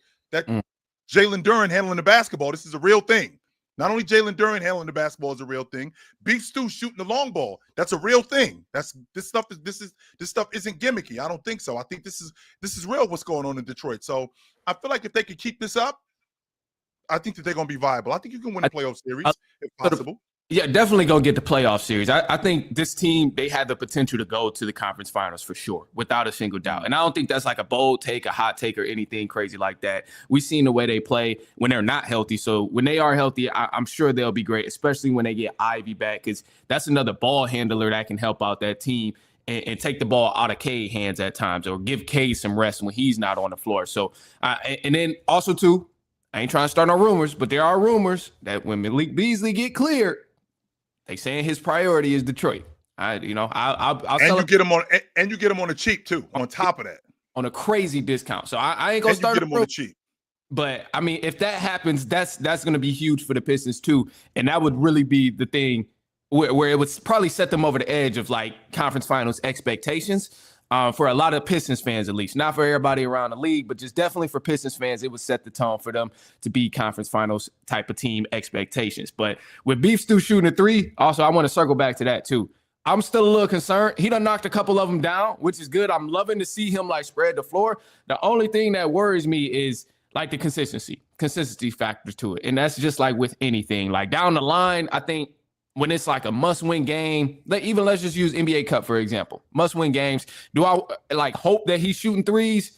I don't think I really want him shooting. I'm not that confident in his ability to shoot threes just yet, even though he done knocked some down. So early on in the season, this is the time I do want to kind of build that trust with him. Like, let it fly as much as you want, because if he's making them now through these like regular season games, early stages of the season, and then maybe even mid-season, then I'm going to have a little more confidence that, all right, when we reach these crucial games and you open for a 3, pull a trigger, and I'll actually like be hopeful if it's going to go in. But I still got to build that trust factor with him knocking down some threes. I know the stats say, all right, he's knocking them down. He done hit 2 here. He done hit 2 there. But it's, man, I don't know, man. It's just a little... I also witnessed Andre Drummond make some threes in my lifetime a couple times in the Pistons. That was not a real thing. That was not a real thing. No, exactly, and that's why I'm saying, like, I don't know, man. I get a little nervous about that. So I think it's good that he's developing. I love that he's trying to do that. And same with Duren. I love that he's trying to put the ground on the floor a little bit. We see some post work come from Duren, and that's just like these guys got busy this summer, and that's what I wanted to see. So above all, first in the East. Loving that. Cade's leading the team again. I think he'll probably get even worse. You could probably put him in MVP conversations down the line if he continues on, which I'm sure he will. Got 27-9 right now. So I think the Pistons in good shape. But again, I'm going to just go back to my beginning point. I don't want to get too excited because I've been watching this team for a long time, man. How do you feel about Duncan Robinson in the lineup lately? I think Duncan, I think it's an adjustment period. We still got to figure out a way to get him just the best usage out of him. Duncan Robinson has been hooping, and he does bring even if he's not scoring, he brings that factor of being a threat from the 3-point line, where it's like guys know they can't leave him. So it is opening doors for other people because he can shoot the 3 ball, whether he's knocking it down one night or whether he's not. But above all, he is bringing a big impact on the court just because of the history he has of being a 3-point shooter and other players on the floor knowing that we got to look out for Duncan Robinson because he can shoot the 3 ball. In times where people slip up, he does knock it down. So it's like, I think we got to continue to develop that. But again, as guys come back, it's going to shift and change a little bit more. And maybe it'll work out for the better. Maybe it won't. But ultimately, I think I love the pickup. Love the pickup of Duncan Robinson. So it'll be getting long run. If you getting Malik Beasley on the cheap, what does that mean now for Karis LeVert? Because we forgot that, you know, with Karis LeVert, once he gets back healthy, like now we got a log jam. It might be one of those, in the words of Marlo Stansfield from The Wire, it might be one of those good problems, but it's still a problem, right? But so how are we going to work that out? I mean, I don't think you could ever have, especially in a league like this today, I don't think you can ever have too much shooting. I don't think you could ever have that. But we still got to find minutes for these guys. Yeah, I think it becomes with JB Bickerstaff. It's shown over the previous course since he's been in Detroit is you're gonna earn the minutes no matter what. Like I don't care if you top guy or not. Like Dennis Schroeder came there and he had to earn the minutes. We had Marcus Sasser. He had to earn the minutes. It was times of months where he was balling doing his thing, but either way it went, like you're gonna earn the minutes. So I think that's what it would come down to. The rotation is definitely gonna be tough. But ultimately, like you said, it can't be too much shooting. I'm on the side of you can never have too much depth on a team either because guys go up and down throughout the course of the season, and you're going to need somebody to step up. So I'm hoping that he adjusts as well, but I got the ultimate trust in JB Bickerstaff right now because he done proved it over time and time that he been able to adjust and make things happen, whether we got a fully stacked roster or we're going into certain games thin with maybe 8 players. So I got faith in him so far. All right, fellas, we're going to go ahead and transition into this fast break segment. We're going to talk about the games that happened last night. We're going to talk about what happened in the games, who got busy, who won, what the team's records are, all of that good stuff. Before we do that, though, tonight, Wednesday, 8:30 p.m. Eastern time, you can catch the best football talk on YouTube by way of Swiper, by way of Bama, by way of J-Rob, by way of my man Trey Reeves, by way of all this good football talk. Shout out to Trent. Shout out to Early. Episode 34 of the Press Box. They will be talking about the must-draft players. Ox, you should tap in because this might bring some luck to your team. But the must-draft players in this draft, the can't-miss players, these are the guys that will potentially be the number 1 overall picks. So you guys tap in, 8:30 p.m. Eastern. Like I said, also, if you missed us last night on playback, don't worry. You can catch us very soon. We will be on playback November 16th. Right here. Here we go. November 14th, we will be on playback Friday night watching Wemby versus Steph. Y'all make sure to pull up and enjoy the playback with us. Set your schedules because it's going to be a good one, y'all. Oh, and last but certainly not least, the PCL is back in business. I know y'all thought it was going to happen. I know y'all thought that we had washed it up and we had thrown it out, but we didn't. Friday, November 21st, a couple Fridays from now, mark your calendars because that will be the opening day for the PCL. We will have 3 winners that will all win cash prizes. There will be some good twists to it. And by the way, Mars got to come off that belt because somebody else is taking it. So you guys just be ready. Stay prepared. PCL Season 3, King of the Court, is coming very soon to a screen near you. We'll see y'all there. All right, fellas. Let's get into this first game. The first game I got for you is the Toronto Raptors beating the Brooklyn Nets. The Raptors beat them by a score of 119-109 in Brooklyn. And at this point, the Raptors are now above 500 at 6-5. And the Brooklyn Nets are now 1-10. For the Raptors, Brandon Ingram had 25 points. Scotty Barnes had a double-double, 15 points, 11 rebounds. And their point guard, Emmanuel Quigley, 24 points, 8 rebounds. And for the Brooklyn Nets, Michael Porter Jr. had 21 points. Nick Claxton Morris, 21 points, 8 rebounds, 4 assists, still leading them in assists. And then Yegor Demin had 16 points, 5 assists. Shout out to the rookie. Anything on this game, fellas? I have not watched one Brooklyn game this season, not one. And You missing out. Yeah, you missing out. am I? That's good hoops. It was not riveting, I'll tell you that much. I'd be lying. I'll be sitting up here lying to y'all if I said I watched one Brooklyn game this season. They're the only team that I haven't seen this year. I watched everybody else. I have not watched one Brooklyn game this year. I probably got to get on that. The only team I'm still missing is Minnesota. I only saw like a couple minutes of Minnesota. I gotta watch some more of them. Yeah. And last night Everybody was- actually Up and down too, though, at one point, because he was sitting down for a hamstring injury at one point. Yeah. And really, last night was only the second Sacramento King game I watched. So You're not missing out. I think I don't know how much more I'm gonna watch of us this season, Mars. I wouldn't blame you. I've been I'm waiting for Keegan to come back, but Already. All right, the next game that I got for you guys is, and we got a couple super chats about it, but we didn't necessarily talk about the game. The Memphis Grizzlies traveled up to the Garden in New York and got beat, and the Knicks won their 5th straight game. They are on a 5-game winning streak. The score was 133 to 120. As of right now, the New York Knicks are 7-3, and the Memphis Grizzlies are 4-8. In this game, we talked about Jalen Brunson a little briefly, but Jalen Brunson had 32 points, 10 rebounds, 5 assists, did have 6 turnovers, though. Karl Anthony Towns, 21 points, 13 rebounds, and Mikal Bridges continues his hot start to the season. He had 22 points. For the Grizzlies, they had 1, 2, 3, 4, 5, 6, 7 players scoring double digits, but a game high was from Santi Aldama off the bench, 19 points. Jalen Wells had 18 points. John Morant, 16. He did have 10 assists, but he had 8 turnovers. And Jaren Jackson Jr., 19 points. Thoughts on this game, fellas? If you're the Memphis Grizzlies, is it time to just bench John Morant? I was going to ask. Like quite literally. I think you got to think about Real it. talk. You gotta think that's about some it. bull? Like that's not a question. Like, dead No, he's serious. selling. He's John selling Morant for sure. had How long- 16 Ball. points tonight on Morant stopped 14 hooping shot playing attempts. basketball.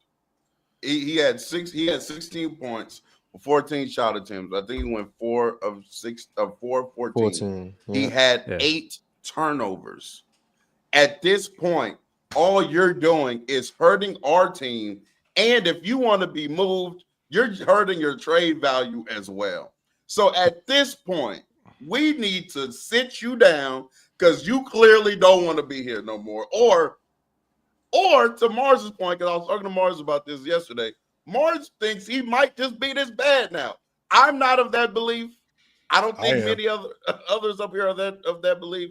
But John Morant, it's time to bench. Yes. I'm not going to. Yes. I'm genuinely. He doesn't. Manny. He doesn't have the hops that he used to have. That's number one. That jump shot is in Hawaii. I'm watching the Knicks actively concede open shots to him. Actively, they're just letting him shoot, and that's not only the scouting report. That's him not being able to shoot. Like we don't think that you can shoot. So if you're gonna get buckets, you got to knock down shots. And on top of that, he looks disinterested when he shoots. Like, I guess I'm open, so I'll shoot here, which is throwing a monkey wrench in everything they're trying to do offensively. I'm watching this group play off of him, and they don't seem to be interested at all either. When real talk, when you brought that up, my first thought was, yes, we need to go into our rotation, and we need to put this dude on the bench. Hey, real talk. Real talk. This You think Memphis would take DeMar and Dennis for Ja? Dennis Schroeder. Yes, Dennis Schroeder. Yes, Hall of Fame. Dennis Schroeder. Yes, him. That guy. I ain't gonna. For Memphis, I don't know if they're going to take DeMar and Dennis Schroeder. I actually have another team for Dennis to go to. Dennis Schroeder hoops though, man. Dennis Schroeder hoops, and like he might not.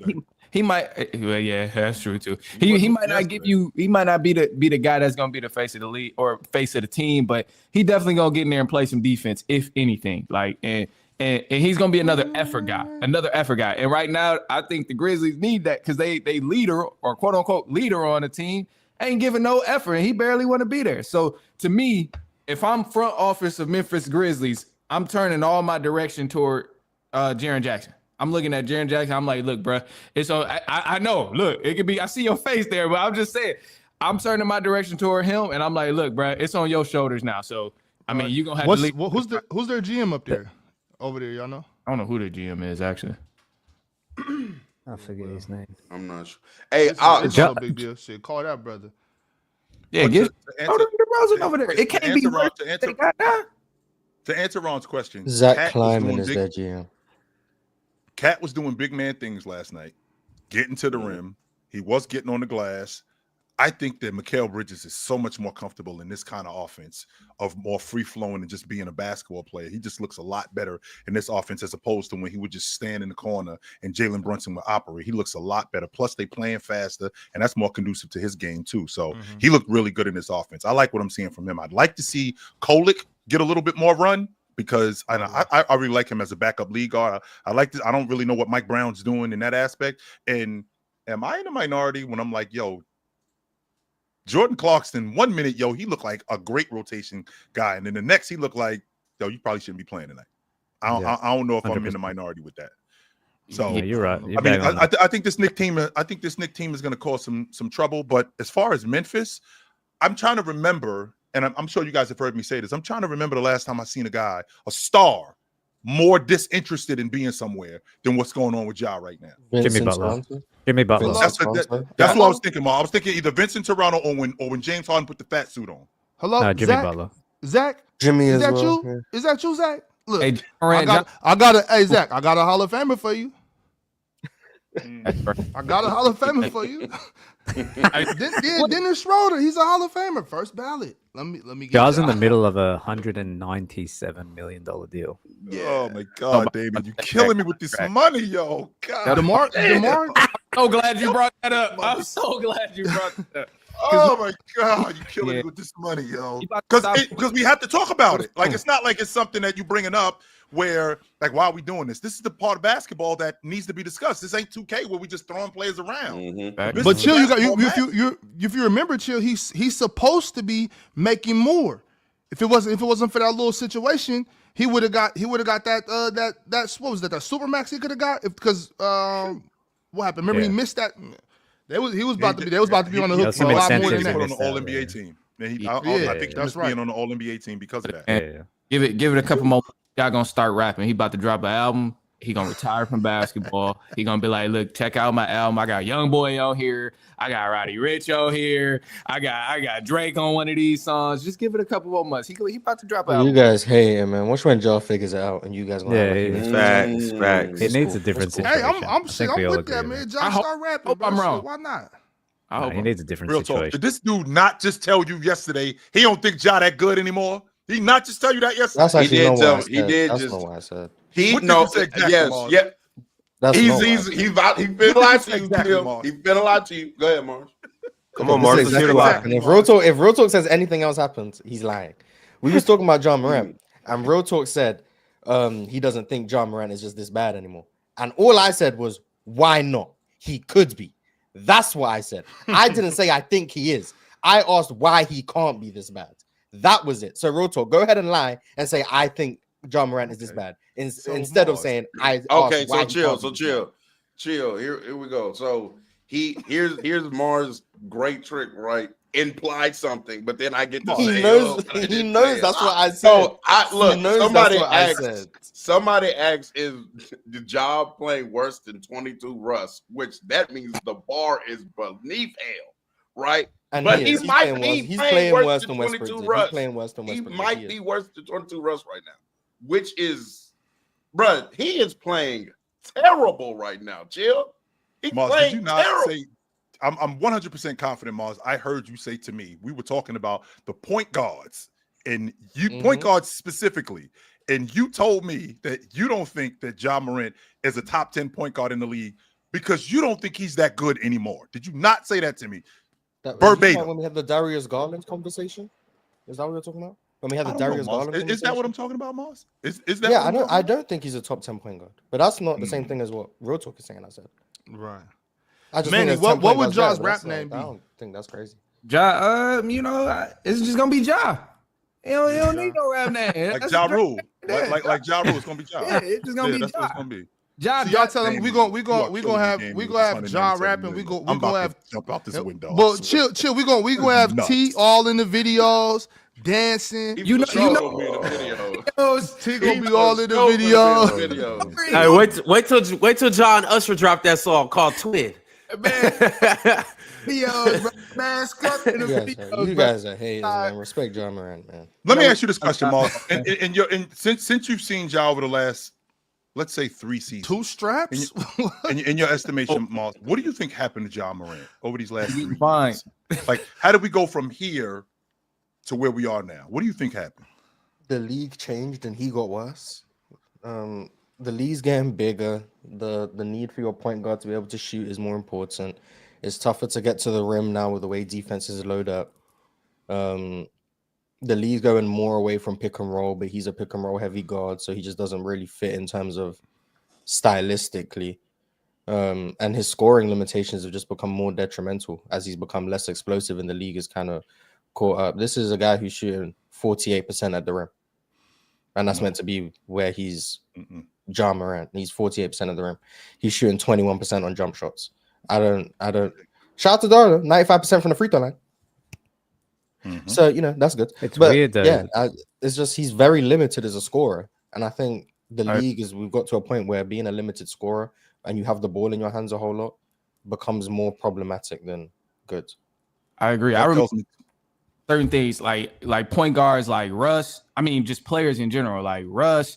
Some of my favorites, even LeBron early on in his stage of career. Like I remember saying that guys are, no matter how athletic you are, you're gonna have to learn how to shoot at some point as you continue to age in the NBA. Like you ain't gonna be able to jump over everybody, you know, 5th, 7th year in the league. Like that's not just gonna be long lasting down the line. So I always thought about that, and I think Ja is definitely seeing that right now. Is that he's used to jumping over everybody, but like at this point, you can't just rely on that to get you your points and to be effective in the game for your whole team. Yeah, but he's not this bad. He's not this bad Good, though. I think he's mentally checked out. I think it's a Jimmy Butler type situation. I think he went through all the drama off the court. I think Memphis were close a few years ago when they had Dylan Brooks and that crew. But he's mentally checked out. He needs a new situation. Problem is his trade value's at the lowest point it's ever been. He's making $197 million in the middle of that. He's not in an expiring. And he's shown like a few days, like last week against Dallas, I think it was. Like he had like 21 and 13 and he wasn't even trying. So he's not this bad, but he just needs a new situation. But I don't know who's going to take him on with all the drama. And I think Mars makes a good point though. I think the league has changed a little, which highlights some of his weaknesses. But he's not this bad at 20. But he's not this bad at 26 yet. I think he's just. I don't think it's possible to be this bad. If it is, then that's concerning. Yeah, I think it's a situation. I find it hard to believe that there's one GM that don't still believe in Ja Morant. Like, you know, everybody thinks they can fix that one person. Like, oh yeah, you know, he's playing bad here, but we can fix him over here. Every GM and at least one thinks that. Well, there won't be one if they continue to trot him out there and he's playing the way he's playing. So again, I think it'll be in both parties' best interest to maybe even pull an AD in New Orleans. Yeah, hey, you go out there, you play 25 minutes, give us what you got, put your talent on display so we can have, you know, suitors that will want to pick you up. You up your trade value, and then we'll work together to get you out of here. Like, that's basically what it's looking like right now, because Ja Morant continue to go out there and have 8 turnovers and shoot 20-something% from the field is not helping his trade value whatsoever. It's not.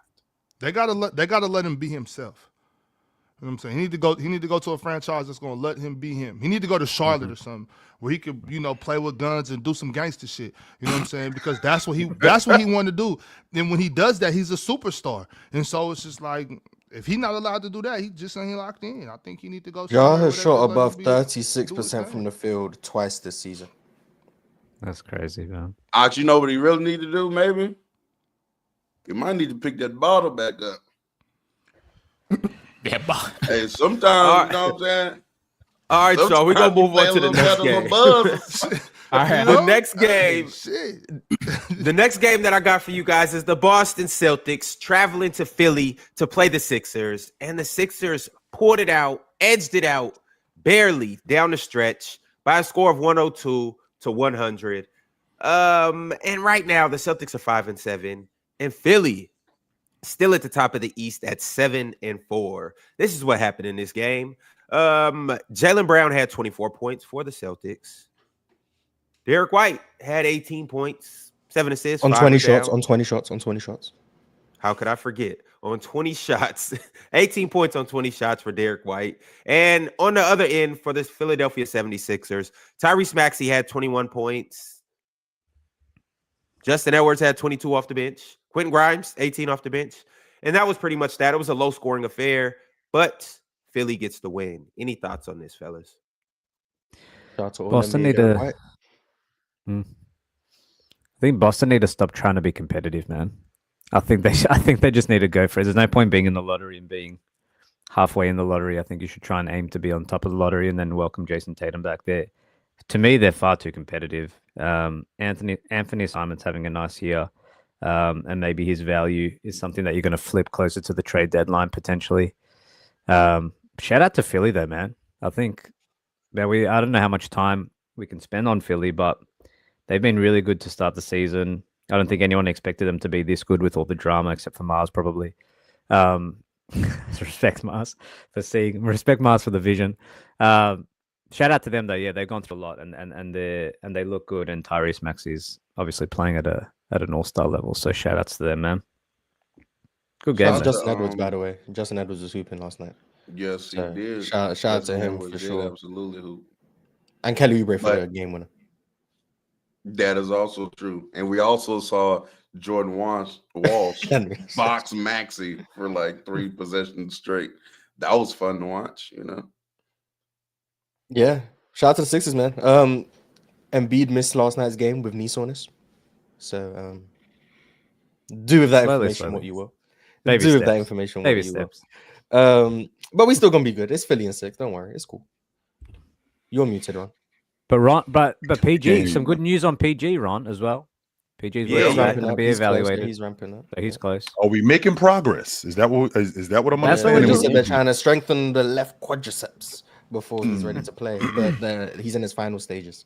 So shout out to Paul George. We'll see Paul George soon. That's cool. Jared McCain will keep working his way into shape. Embiid's knee soreness will dissipate and we'll be cool. Philly and 6. It will Mars, not. they said they Embiid did only an was MRI about on 25, Embiid. yo.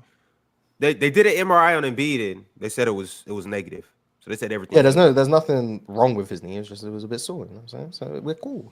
Just a little, something that we- inflammation. And it wasn't the bad knee. It was the other knee. So my theory is he's probably just overcompensating. So his knee's probably just a bit sore because he's actually Which is even doing too worse. much to keep off. the level. Exactly. Which He's I trying was to gonna make say, it which I sound do- like, oh no, it's which I not do, that which I bad. do think is Worse. concerning.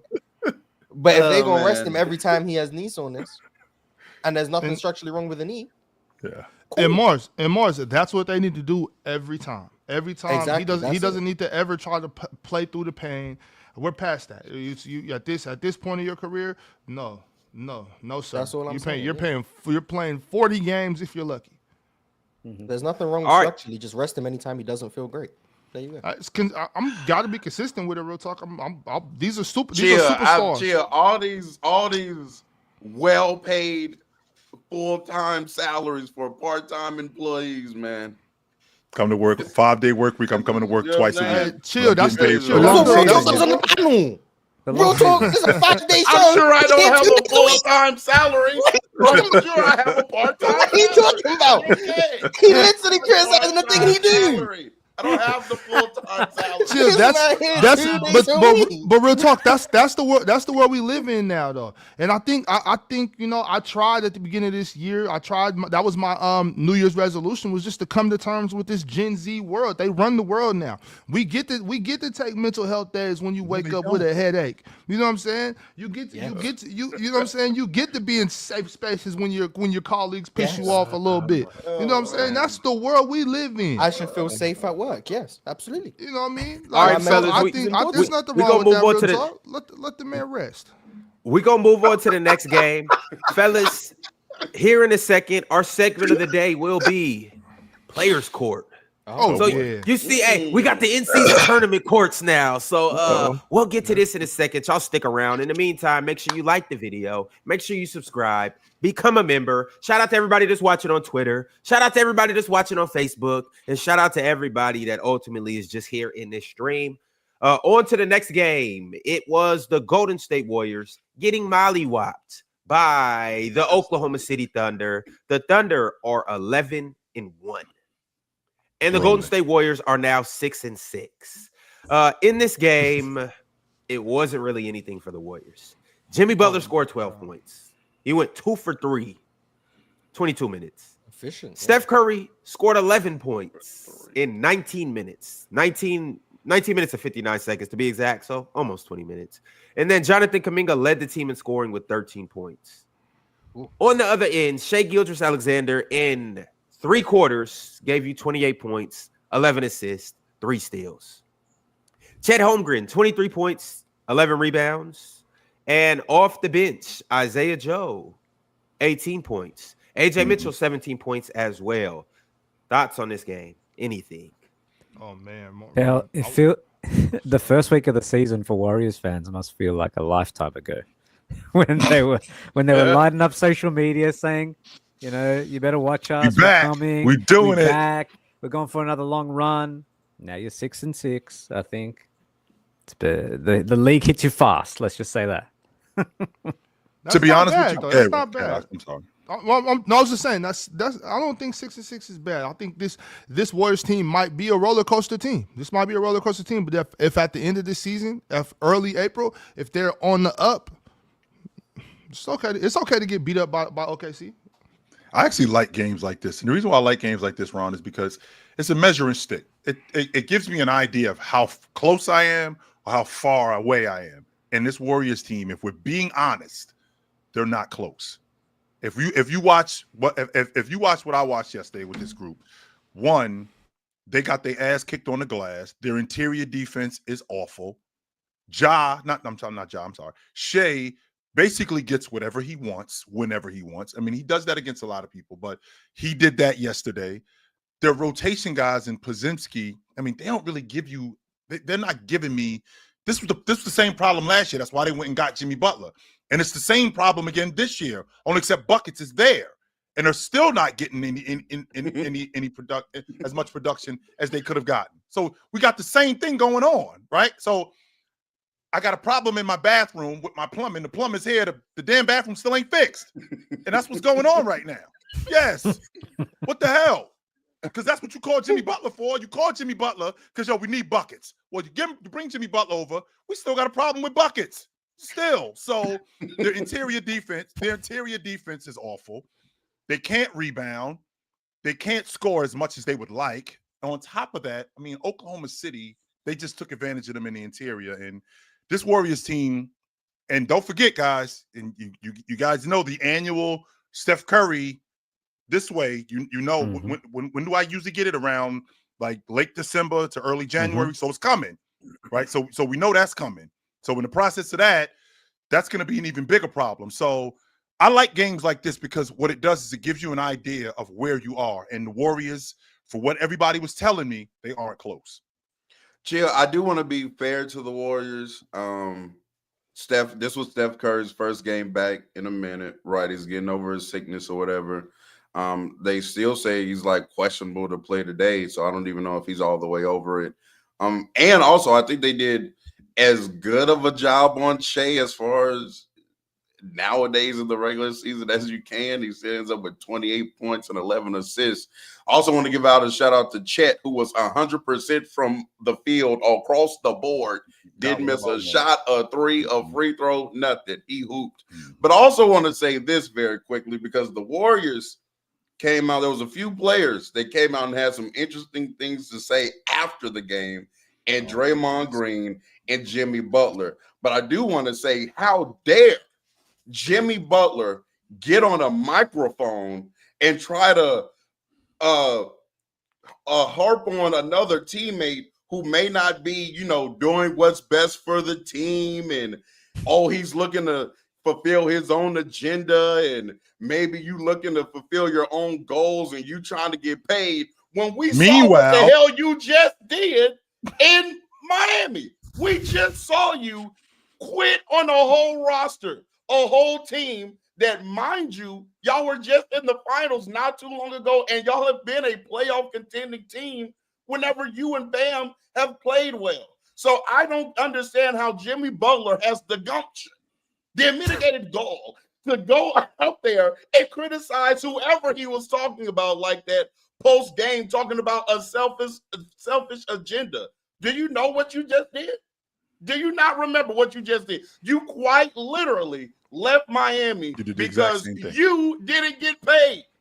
You did the And exact now Keep you're going. mad because somebody else Keep going. wants to get paid. And now you're did the talking exact about, same thing. oh, we got to play for the team and da-da-da. Nah, I'm not trying to hear that from Jimmy Butler. You Draymond, did the exact cool. same thing. Draymond been there. He's been on the roster. He's been with the Warriors. Cool. Jimmy Butler saying that after you threw a whole tizzy fit in Miami and quit on the team because you didn't get paid? Stop. I'm not trying to hear that from Jimmy Butler. And please don't No. leave out real talk. He just got paid. They extended him for $120 million. Exactly. Now you We got just paid. extended Now for it's $120 okay. million. Yeah, no, Which, by the way, Ox, is this something that should get out, or is this something that should stay in house? I mean, I don't know. I don't know. It's I don't like airing stuff out in the media and whatnot. I don't But either. I mean, shit, I'm a content creator now, so I love it. You know what I'm saying? Go ahead, talk Of that course. shit. You know what I'm Of course. saying? Do that. But but y'all know I'm standing firmly right next to Real Talk with the same thought process. I told y'all last year. I didn't think Jimmy had the right to act that way last year, but to come over here and do and say those things is crazy.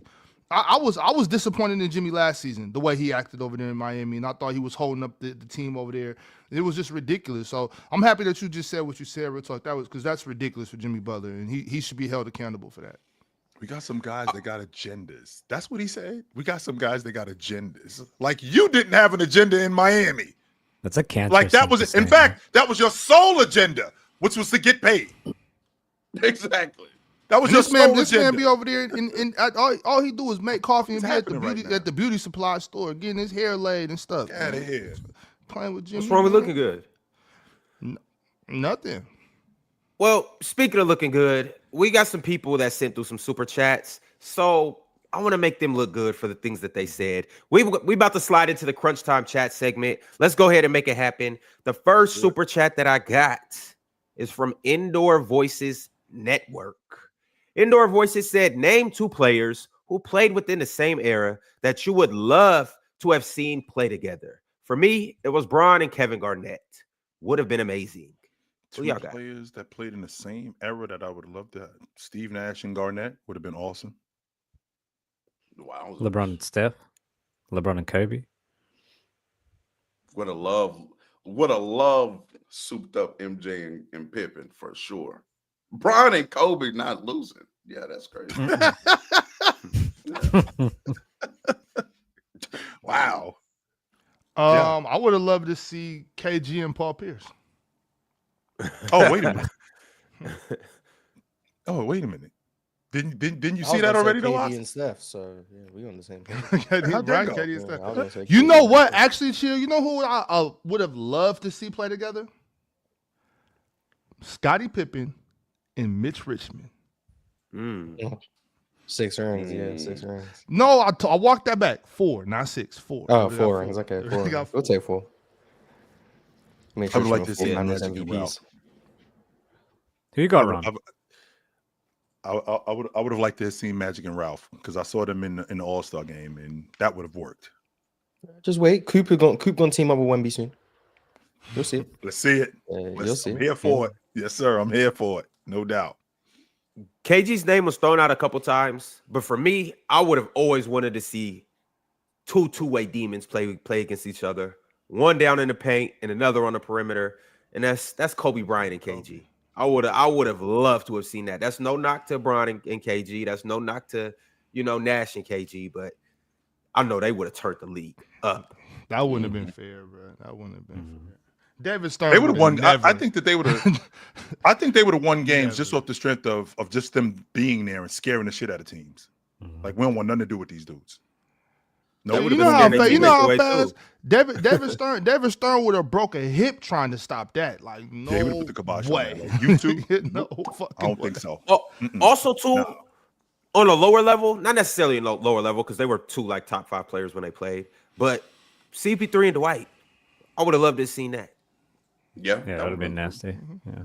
In Orlando or doesn't matter. It would Orlando. Yeah, okay. So with Heat. All right, sure, the next super chat is from Jake Toombs. Drake Toombs said, Luka gonna be locked up tonight. 70 wins incoming. AJ, keep hopping. They're probably just gonna blitz the hell out of Luka, so we're gonna see. We're gonna see what. Yeah, it they're looks gonna like. take the ball every sense for sure. That's probably what I'm assuming will happen. Austin Reeves playing, My boy Luka going for 40, 12, and 11 today. And we walking into OKC. They got a second night of a back-to-back. Man, they going played in like there and we 25 getting minutes. dub. You talking about It second doesn't night matter. back to It back. doesn't matter. It doesn't matter. We're going in there, and my boy Luka finna get the dub. I actually had a video. I was gonna drop it after the game, but I said no. I'm gonna stand on my nuts. Oh, the Shea I'm gonna versus drop Luka the thing? Shea Luka video saying that Luka's better than Shea on the day they have to play, and Luka finna prove me right. Facts. Mm-hmm. I'm not even worried about it, honestly. Do you get a lot of pushback for that? Like, I don't think you should get a lot of pushback. Like, I mean, either way, I'm good either way. If you got HL, if you got Luka, no, I definitely I don't get think you should pushback. get. Yeah, you do. Yeah, I do. Yeah. After Shea won the MVP and the championship, now it was just like, oh yeah, Shea's I think been it's better because the of how whole time. passionate you are that Luka's like clearly better in your opinion. I think that's why you. I get mean, pushback. he is my favorite player in the league right now. That would definitely. Yeah, but I think that's why you That get helps. pushback. I think Luka Yeah. being better than Shea is fair. I just think the way you say it with such authority, like it's Luka's just Luka's just obviously Real better. talk is it? Real talk is it? Well, Luka's better than Shea because I like the fact that he gets downhill. Luka's better than Shea. I can't believe you guys are actually talking about this being a conversation. What are we doing right now? How dare you guys have the gall? That's why their eyes get big and they're like, wait a minute, what? Hold on. Let's relax. Hold on for a second. This dude wild as hell right now. So yeah. Hey, But, chill. I'm just enjoying. We got two guys like this in the league right now, and they both young. I love this for me, and I know Mars always teases me about my age, but to be honest with you, Mars, this is what a time for me. This is what a time to be alive. That's what I'm thinking about. Like last season, I saw the best season that I had ever seen. Now I got a 7.5-foot dude cracking the long ball, handling the basketball, and I'm alive to see this. In 20 years, I'll be able to say, I saw this 50 years ago, and then I saw this 20 years ago. This is incredible what I'm seeing right now, what the game has become and what the game is becoming. This is awesome, man. This is fantastic. I love it. That's very cool, chill, man. Yes, this is awesome. I got a 7.5-foot dude who's basically looking at the rim when he's shooting the ball. Like he ain't looking up at the rim. He's looking at the rim. Crazy. Incredible. This is incredible, man. Man, Did y'all see Wemby against Chicago and he's hitting hang, dribble, pull up three? Yeah, in the clutch too, Oh bro. man, Smacking the ball on the glass. It looked like he liked the big kid in the yard with the small kids. Nah, for Smacking Yeah, the it ball do on be the looking like glass. that sometimes. Like, bro, go play on Like Ross varsity. What are you Simpson, down here playing on Exactly. freshman That's team what for? it be looking like sometimes. Yeah. That's what he looked like. He liked the big kid in the yard with the small kids. I'm waiting for him to hit his head on the rim blocking a shot. I'm waiting for that to happen. Because that's gonna happen. Oh, that's gonna happen. Yeah. For sure. waiting for him That's to hit gonna his happen. He might be in concussion protocol sometime soon too. Like I'm not even trying to be funny, but you know that rim is hard. You know what I'm saying? You hit your head on that rim. Doink. Oh my God, watch out. Yeah. I can see it. Yeah. All right, fellas. The next super chat I got is from Hello55. Hello55 said, hey, just to put it out there, 34 and 15 both generates 53 points, and 34 is Giannis, 15 is Jokic. They both generate 53 points plus assist, but I guess the triple-double looks cooler, and points don't matter. But I got to hear people like Swiper say he's best in the world because of the off gap. Man, give me a break. Chill. I think because it's the opposite of when we do this. Hey, chill. I know you've been doing your Giannis thing this year, right? You want to show more appreciation to Giannis. Mm-hmm. When I watched that game last night, Jokic against the Kings, I'm not going to lie, I almost switched sides. Bro, Jokic was not missing. It was incredible. He gets like 5 to 7 feet away from the basket, chill, and that little float shit is just, it's a magnet in the rim for him, bro. It just goes in every single time. And then when he shot a late game 3, and Mars was like, oh, wait, he's going to miss a shot here. Cash. It's like, bro, I don't know. What, he missed 3 shots? Jokic is averaging 31, 13, and 10 over the last 3 games on 79% shooting. Unbelievable. Yeah, Unbelievable. He's got the best It's a- touch around the rim, I think, ever. Since Yeah, since I he think since I think last night that three he hit to ice the game, like, and Mhm. I wasn't even surprised that he shot it. You know how I feel about him as a defensive rebounder. I think he's the best defensive rebounder in the game. That includes Wemby. That includes all of these other dudes. I think Joker is the best defensive rebounder in the game. He throws his weight around when that ball gets on the glass, and he rebounds with the best of them. The problem that I have with him is when I see Sabonis with the basketball at the mid-range, and then I see Joker basically standing underneath the basket. And then Sabonis is coming at him, and he's not even attempting to show any resistance to block a shot or to slow him down. That's the issue that I have. But he will get his hands busy. And I understand. I see what you're looking at, real talk. I do, because when I see Joker, he look like something's good is going to happen every time he get the ball. But then when I see Giannis throwing, Tari Eason through the bucket, like with the weak hand, and I see him doing stuff like that, I'm like, there's no way that I will not talk about this every day that I see this. Not every other day or every third day. Every day when I see him looking down at the floor and then cracking a three, which he would do not nearly as much as he's doing now. When I see him now shooting in the mid-range like he's shooting, when I see him getting downhill, stuffing it on guys with the weak hand, I'm loving every bit of this. So I definitely appreciate Joker, and I like I said to you, I understand why you married to her. I see what you're looking at, but this over here is incredible. That's all I gotta say. Ever since he stopped doing the no shot gimmick, man, he been going crazy. So shout out to Jokic, man. Stop the no shot gimmick, and now he on his efficiency gimmick. She real fine. Yeah. He only took, I think he shot 2 threes last night, something like that. Yep, 1 3. for 2. He shot 2. Ever since he stopped the no shooting gimmick against Portland, because Portland was the last game of the no shooting gimmick, he's shooting 17.5 times a game, averaging 32 points, 12 rebounds, 12 assists, shooting 72, 47, 84. But that's when we talk about all-time peaks. It's not just the counting stats. It's not the raw numbers. It's the efficiency, man. The efficiency takes players to a different world. 32, 12, and 12, Ron. That doesn't even sound correct.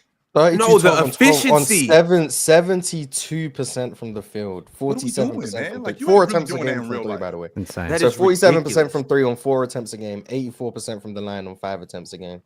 He's also giving you 2 steals if you care about that. And the Nuggets are 5-0 in that stretch. And his defense is actually much improved from last regular season. So he's actually playing defense, which is cool to see. He is. Yeah, Jokic has been ridiculous the past week and a half. He was good on the no shooting gimmick, he was still playing well. But this, I don't know what you're meant to do when he playing like I this. do need to fill my my hater quota. Go ahead. Yeah, They are playing very trash teams. I do want to put that.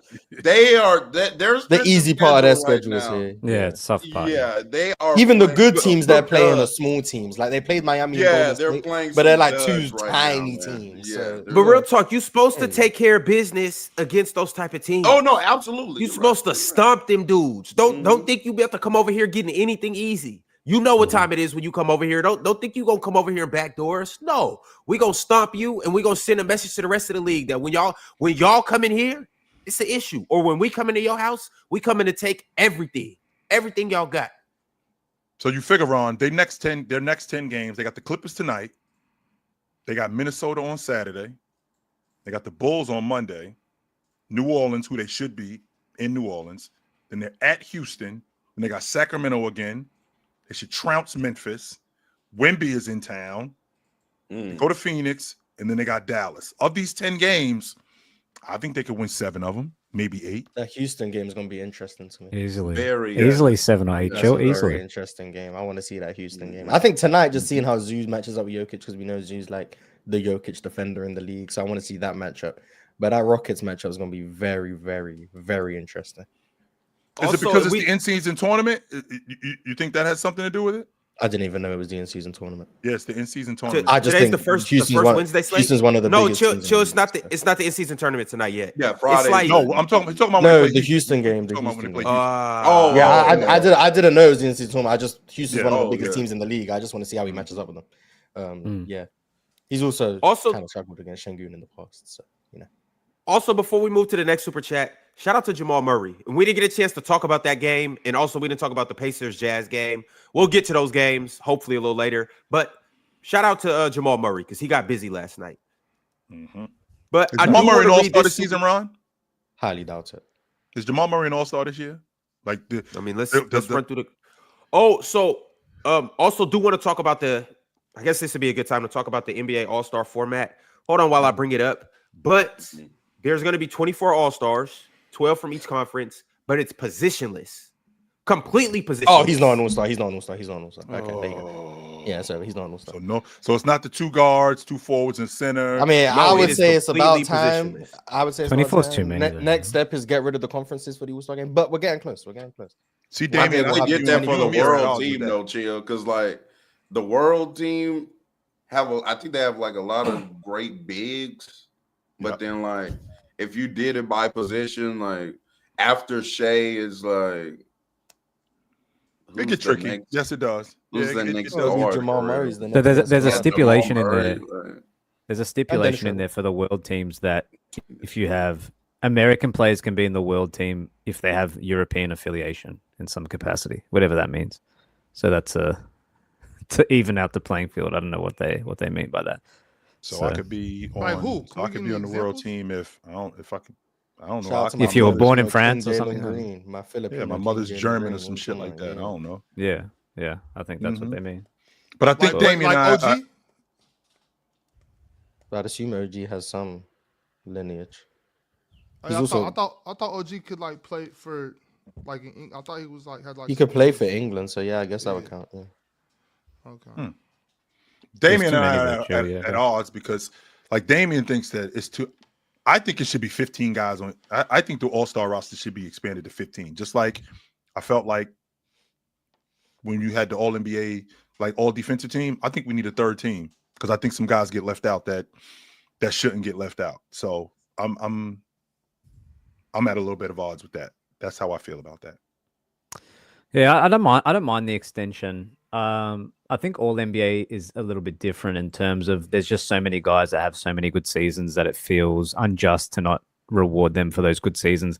I think the All-Star game, though, especially with these new formats, these new iterations, and expanding how many people are All-Stars, makes the I guess intrigue or the astuteness of becoming an All-Star a little bit diluted. I've given out some sort of participation All-Stars as well to like Kobe and Wade and things, but All-Star appearances used to be like a significant thing on a guy's resume where we used to differentiate between two guys. But whereas now I think it's becoming more of a, like I said, we're handing out some appreciation ones. You know, some guys are becoming All-Stars that probably shouldn't.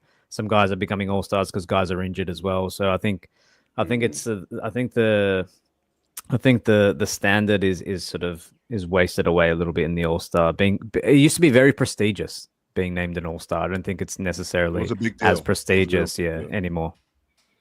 Mars, are you sure? I mean, I know it's positionless, but I mean, Jamal Murray's having a really good season this year.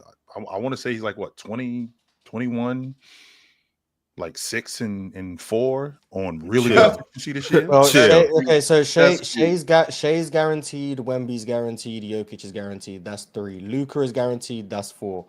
I would say Kevin Durant is guaranteed just on the fact that he's Kevin Durant, but we'll, I guess that's what KD's going to be on the All-Star team. KD is the All-Star. Kevin Durant is guaranteed. That's 5. Anthony Edwards. LeBron is probably going to be on the All-Star. Yeah, team. LeBron will be, but he hasn't played it. So I'll get back to him. We'll spin the block. Anthony Edwards is guaranteed. That's 6. Steph Curry is guaranteed. That's 7. Has Steph Curry stop right there, Moss? Stop right there, Moss. Has Steph Curry played better than Jamal Murray this season? Steph Curry is a guaranteed All-Star.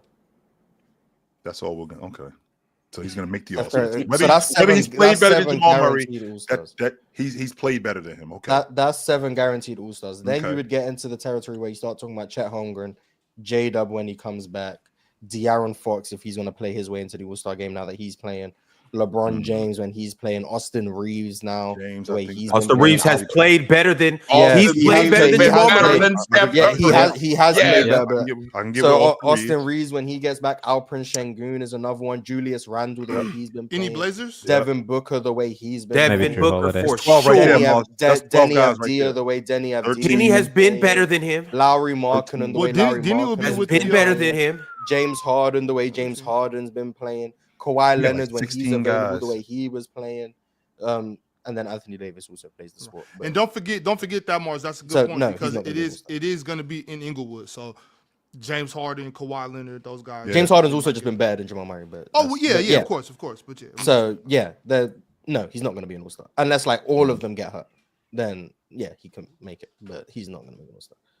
Y'all, but aside from Jamal Murray, I do want to pull up this All-Star game format so we can kind of walk this through and talk this through and see how you guys feel about it. So as you can see right here, the NBA, obviously this last summer, they announced the U.S. versus the world format, which is still cool. But now there will be 2 USA teams and an international team, and there will be 24 players. Each team will have 8 players. And it will be a round-robin style tournament, which will feature 4 12-minute games. So this is kind of how it's going to work. Once again, 3 teams, 2 USA, 1 world.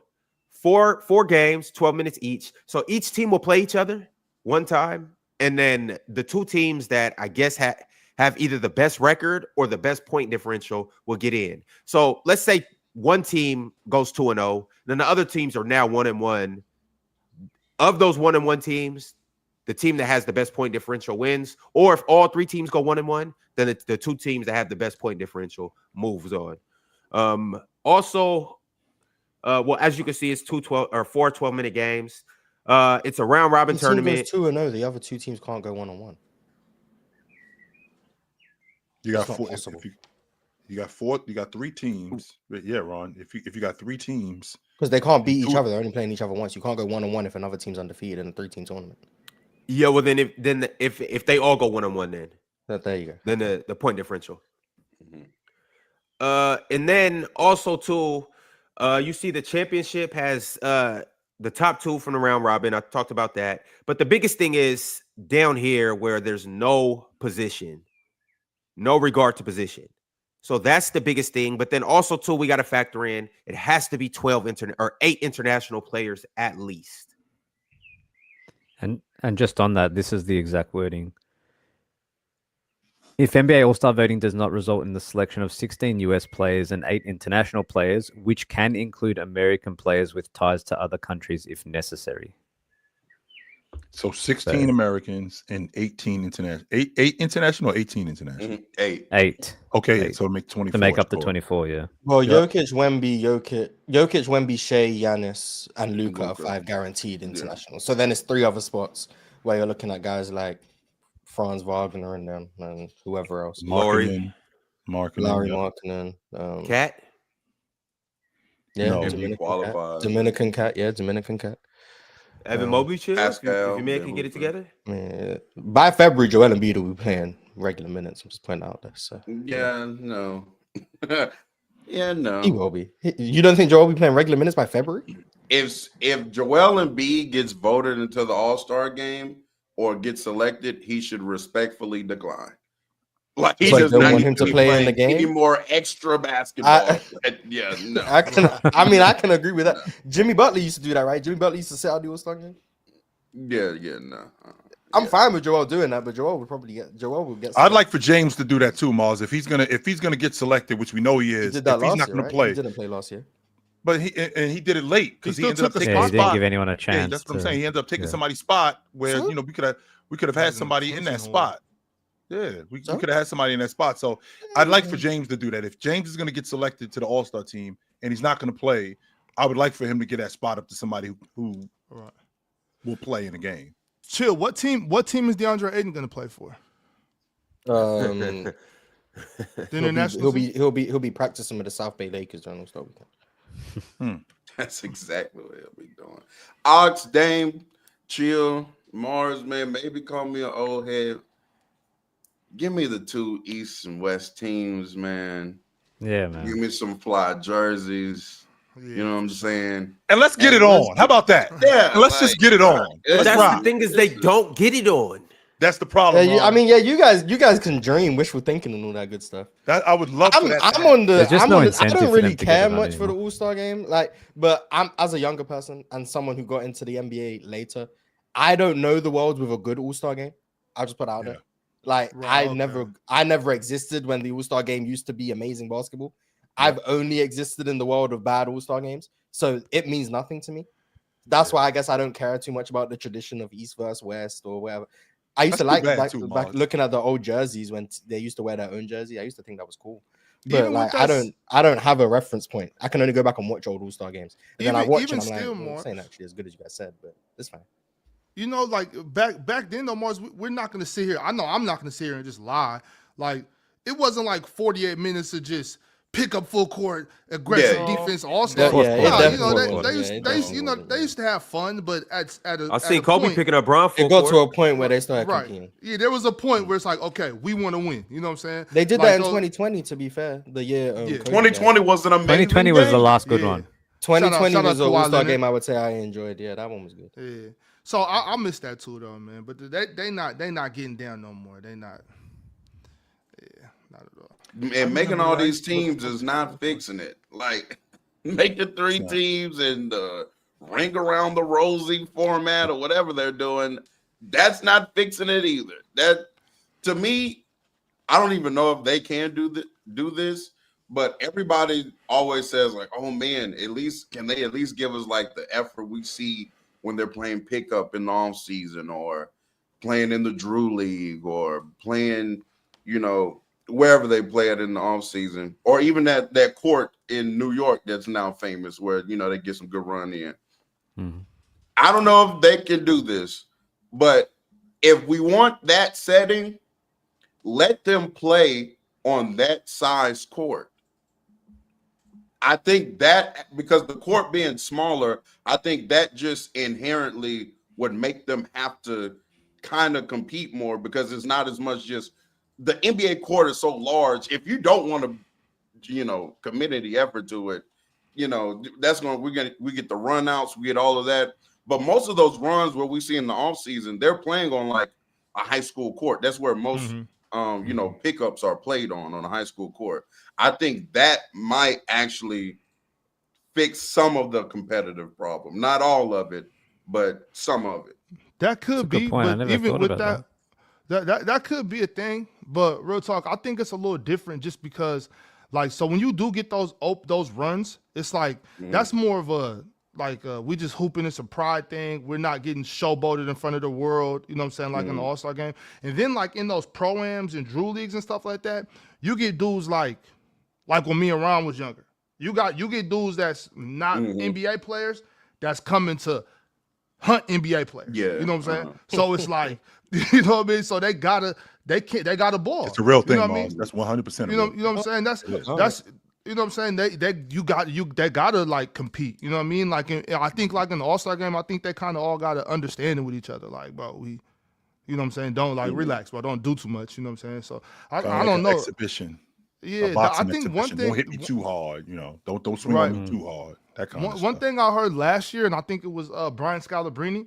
I think it was him and Frank Isola. They were talking about if they do something like this where they have the Euro like the European or just international players, they said I think some of them will actually play a lot harder, and these American players aren't going to want to get embarrassed or something like that.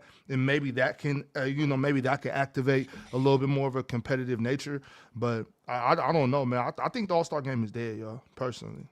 I do too. I haven't, to be honest with you, I haven't watched the All-Star game in its entirety in years.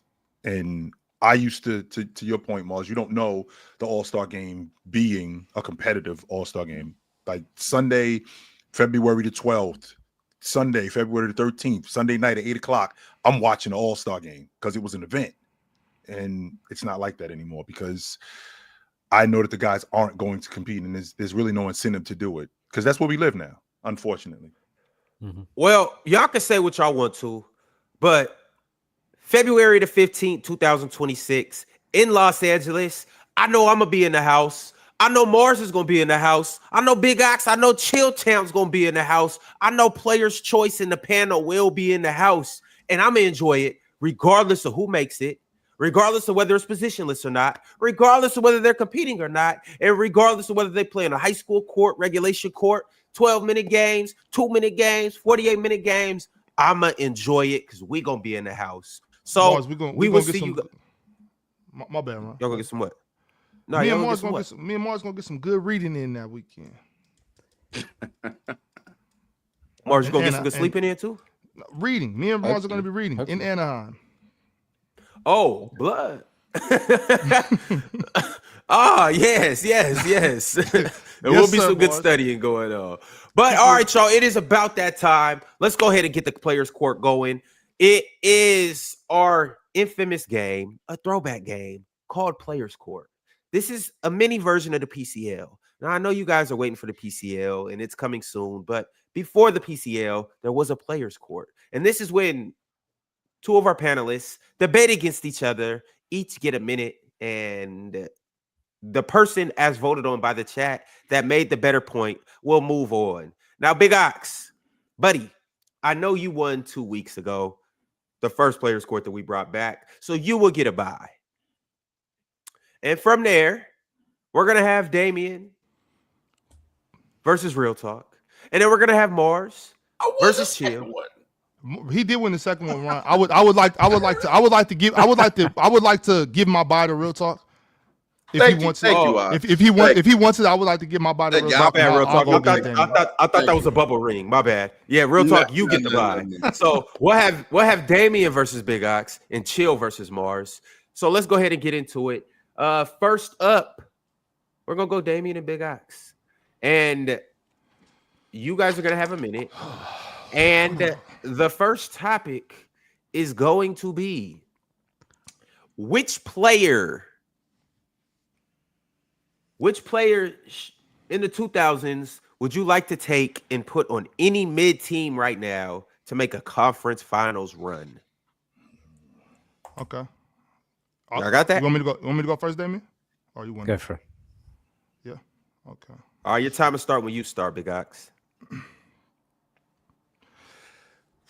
If I could choose any player from the 2000s to put on any team to make a deep conference run, I think the obvious pick would have to be Dirk Nowitzki.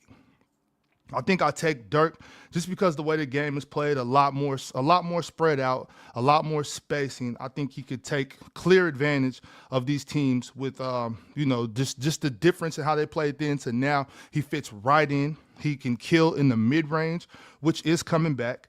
Also stretch the floor out and expose teams from there as well. Dirk Nowitzki would fit in perfect with a lot of mid teams. I'll give an example. The Phoenix Suns. I think Dirk Nowitzki on the Phoenix Suns would change that whole entire team around. Him and a guy like Devin Booker, I think they work well off each other. I think that he could take the Phoenix Suns to, let's say, a 4 seed, maybe to a really deep play. Oh, shit.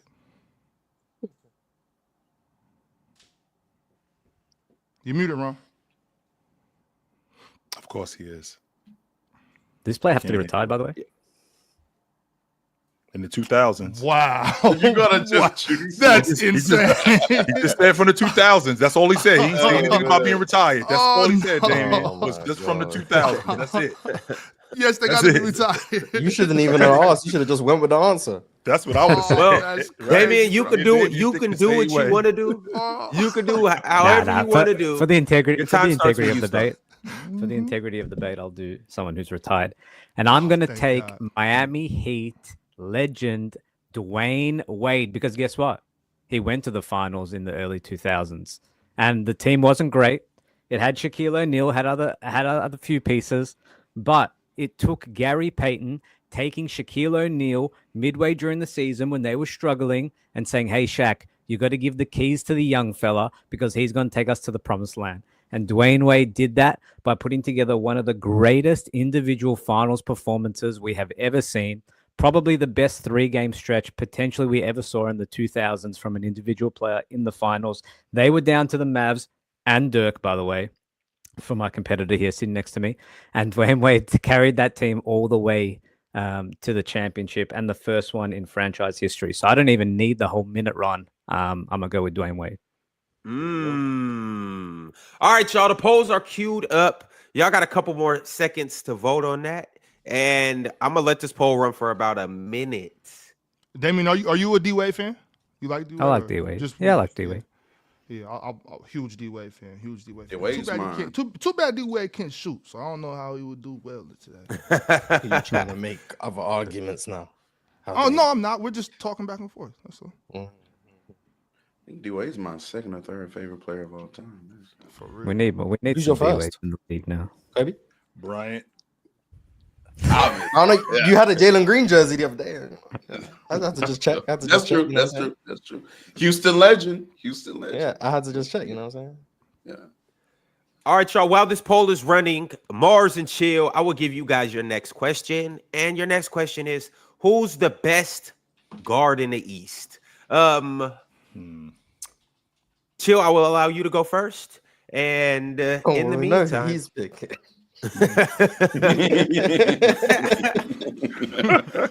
Do we even? All right, it's looking like Damien is going to win this round. He took 64% of the votes. So, Damien, you will move on to the next round. All right, Mars, Chill.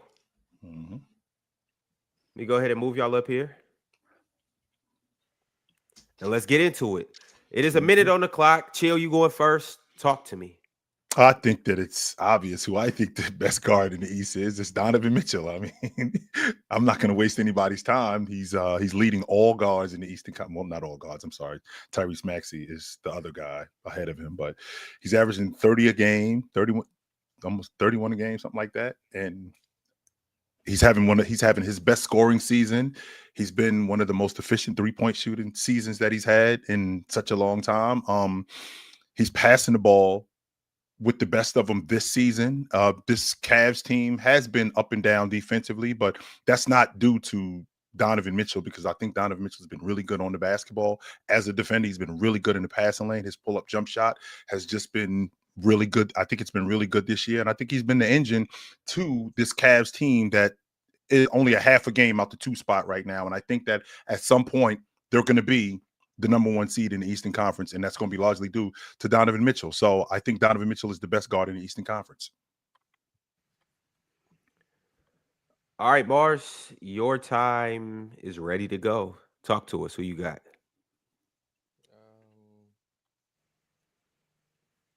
I'll go with Jalen Brunson. I think he's been the most consistent playoff performing guard in the Eastern Conference. His scoring is very well documented in that setting. He's someone who can be a heliocentric player and dominate possessions and lead you to elite level offense. But he's even shown this year that he can play off the ball, shoots the ball at an elite clip, very crafty as a scorer. His consistency game to game is something that is very hard to replicate. Real Talk even spoke about it earlier that he's a plus, 16 net swing this season, very early on. Last year's, you're still seeing elite level impact. He's someone who can fit next to other stars. You don't really worry about clunkiness with him. He shoots the ball at an elite level. He's a much better playmaker and decision maker than Donovan Mitchell, way less turnover prone as well, able to dominate the possession battle in a way that Donovan Mitchell doesn't. I think he just helps you win on the margins. And also, if you want to talk about just like impact on winning, he's gone further in the playoffs than Donovan Mitchell ever has. So that's kind of cool with worse teams. All right, the poll's queued up. Y'all talk to me. Who won this round? Chill or Mars? I'm going to give y'all about a minute to go vote there. I was going to say Trae Young. And then I was going to say Ryan Rollins. So I had I was going to say All NBA Derek White, but K could definitely be the best guard in the Eastern Conference right now. I think that we could have a serious conversation about him, especially the way he, as of late, he's been taking care of the ball. And I don't like the scoring as much as I think it could be better, particularly at the rim. But I mean, he's carrying the load for what's going on in Detroit right now. And as a big guard, I mean, that offense is powered by him. Not only is that offense powered by him, I like the fact that with him, you could use him in a multitude of ways. He's not even though he is a ball dominant guard, I mean, he does get off the peel and he does get everybody else involved in the game. I think if he can finish around the rim a little bit better, I think that will open the offense up for him way more than it would if he wasn't finishing at the rim like he is. Chill. I wish I would have gave you Donovan Mitchell's numbers because he actually has a bigger net swing than Jalen Brunson, and he's actually leading slightly better offense when he's on the court. Well, Of thank course God you he is. didn't do that. Yeah, Absolutely. thank God you didn't do that. And I also, I mean, to your point, Mars, I think he's at the bottom of the league, and I think Donovan Mitchell's at the bottom of the league in points in the first quarter. But I think he lead the league in like second half points. Like he gets busy in the second. I don't know what it is about the second half. I think Cade leads the league in fourth quarter points. Yeah, he gets busy in the second half. Like I got Ox worried because Ox trying to make some money off Donovan Mitchell, and Ox is like, "Yo, he only got 6 points." I'm like, "Ox, don't worry. The water. Let me get this clog out the drain first, and the water's gonna turn on." And sure enough, the water turned on. So, that Donovan Mitchell guy is pretty good at basketball. I ain't gonna lie. Yes, he is. He is, man. Yeah, He is. All right, Morris, you won the poll. Chill, unfortunately, you are out. So, Chill, you are going to have to chill with Ox. Mars, you will be advancing. Real Talk and Damian, you guys are playing now to get into the finals to go against Mars. The question that you guys are going to get is very similar. Who's the best big in the East? Let me go ahead and cue your time up. That question can't be fair. Excluding Giannis. Who's the best Okay, big in the East? okay. Yeah, I was gonna say that can't be a fair question. Did Mars get a trip to the final? Well, the thing about it is you won and Mars Eastern won. Conference. And it will be like one of you guys has to get a bye, right? Well, that's Mars fair. has skin in the game with, belts and things That's like fair. that. So That's fair. due to that, Damian, you got to prove your worth. But real talk, since you are the former champion, would you like to go first or would you like to go second? I'll go second. All right. Damian, your time starts when you start. The best big in the East, excluding Giannis. Talk to us. The best big in the East, excluding Giannis, when he's healthy, is undebatably Joel Embiid. In the East right now, there's no one outside of Giannis as a big man who's won an MVP. When he's healthy, he is one of the best offensive players in the league. It's undeniable. He's a working 30-point, 10 rebound monster. He can play both ends. I don't think you can say the same for other bigs in the East, like Karl Anthony Towns and things of that nature. And when Joel Embiid is healthy, the Sixers are a legitimate championship contender. So I've got Joel Embiid as the best big in the East. Damn, he trying to clean up on y'all by not even taking all the time. All right, real talk. You have a minute to rebuttal. Who are you? We said taking outside of as- Giannis, correct? Yes. Okay. I'm gonna go ahead and actually bring up the name that he brought up and tried to give a counter argument before I was able to go, but Karl Anthony Towns. I think it's very interesting that when presenting an argument for Joel Embiid, you always have to have that pre-qualifier of when healthy. You have to have that pre-qualifier of, when he's feeling right. Karl Anthony Towns right now isn't healthy himself, but he is playing through injury and still providing a lot of offensive value. The New York Knicks have one of the better offenses in the league. A lot of that is due to Karl Anthony Towns and the spacing that he provides at the 4 or 5 position. The Knicks also don't have that bad of a defense at all when Karl Anthony Towns is on the court. And in fact, the last time I checked, the Philadelphia 76ers actually have one of the worst defenses in the league when Joel Embiid is on the court this year. So that defensive point actually doesn't go against Karl Anthony Towns this season at all. So I'm going to go with Karl.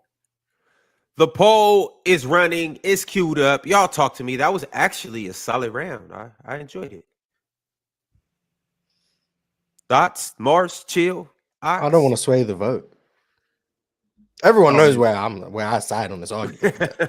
I don't want to sway the vote, so I'm gonna stay quiet. That was a compelling argument that Real Talk put together for Cat, though. Yes, he did, especially considering, how bad we talk about Cat as a defender. But to say that he has been actually better this year, that's a pretty big deal. And he always looks to me like he's laboring, always. But he's been getting busy, and he's doing big man stuff now. And I love that about him. They got a good defensive team, Neil. Yeah. No doubt. All right, the poll running right now. The winner of Real Talk and Damien will face Mars in the Players Court Championship. The next question that we're going to get is, and we didn't get a chance to really talk about this too much, but as you know, Nico Harrison got fired yesterday. And with Nico Harrison getting fired, there has been a couple rumors now about the Dallas Mavericks, whether they should trade Kyrie or whether they should trade AD, or the fact that both of these guys are getting calls now. Well, I want to know from you guys in the championship bout, where would be the best landing place for Anthony Davis? All right, the poll as of right now is 72% Real Talk, 28% Damien. Damien, it's not looking like you're going to pull this one out, my guy. He deserved it. This should be my consolation prize for the PCL that I was robbed of. Let's see how this goes. Real Talk, if you pull this out, I'll make Mars send you the belt, and we'll take that money out of his bank account and reimburse you. Thank you. For time lost and all of that good stuff. I was like, wait a minute, hold on.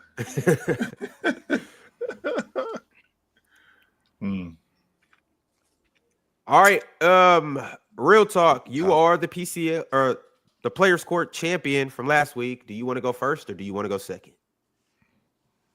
I'll let my good friend Mars go first. All right, Mars, your time will start when you do. Which team would you most prefer to see Anthony Davis play at? Or what would be the best landing spot? That's a better question.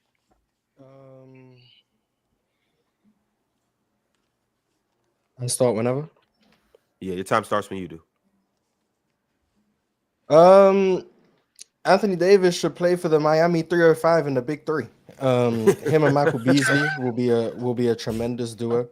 I think we're at a point where if he just wants to be obese, go be obese in a league that doesn't require you year round.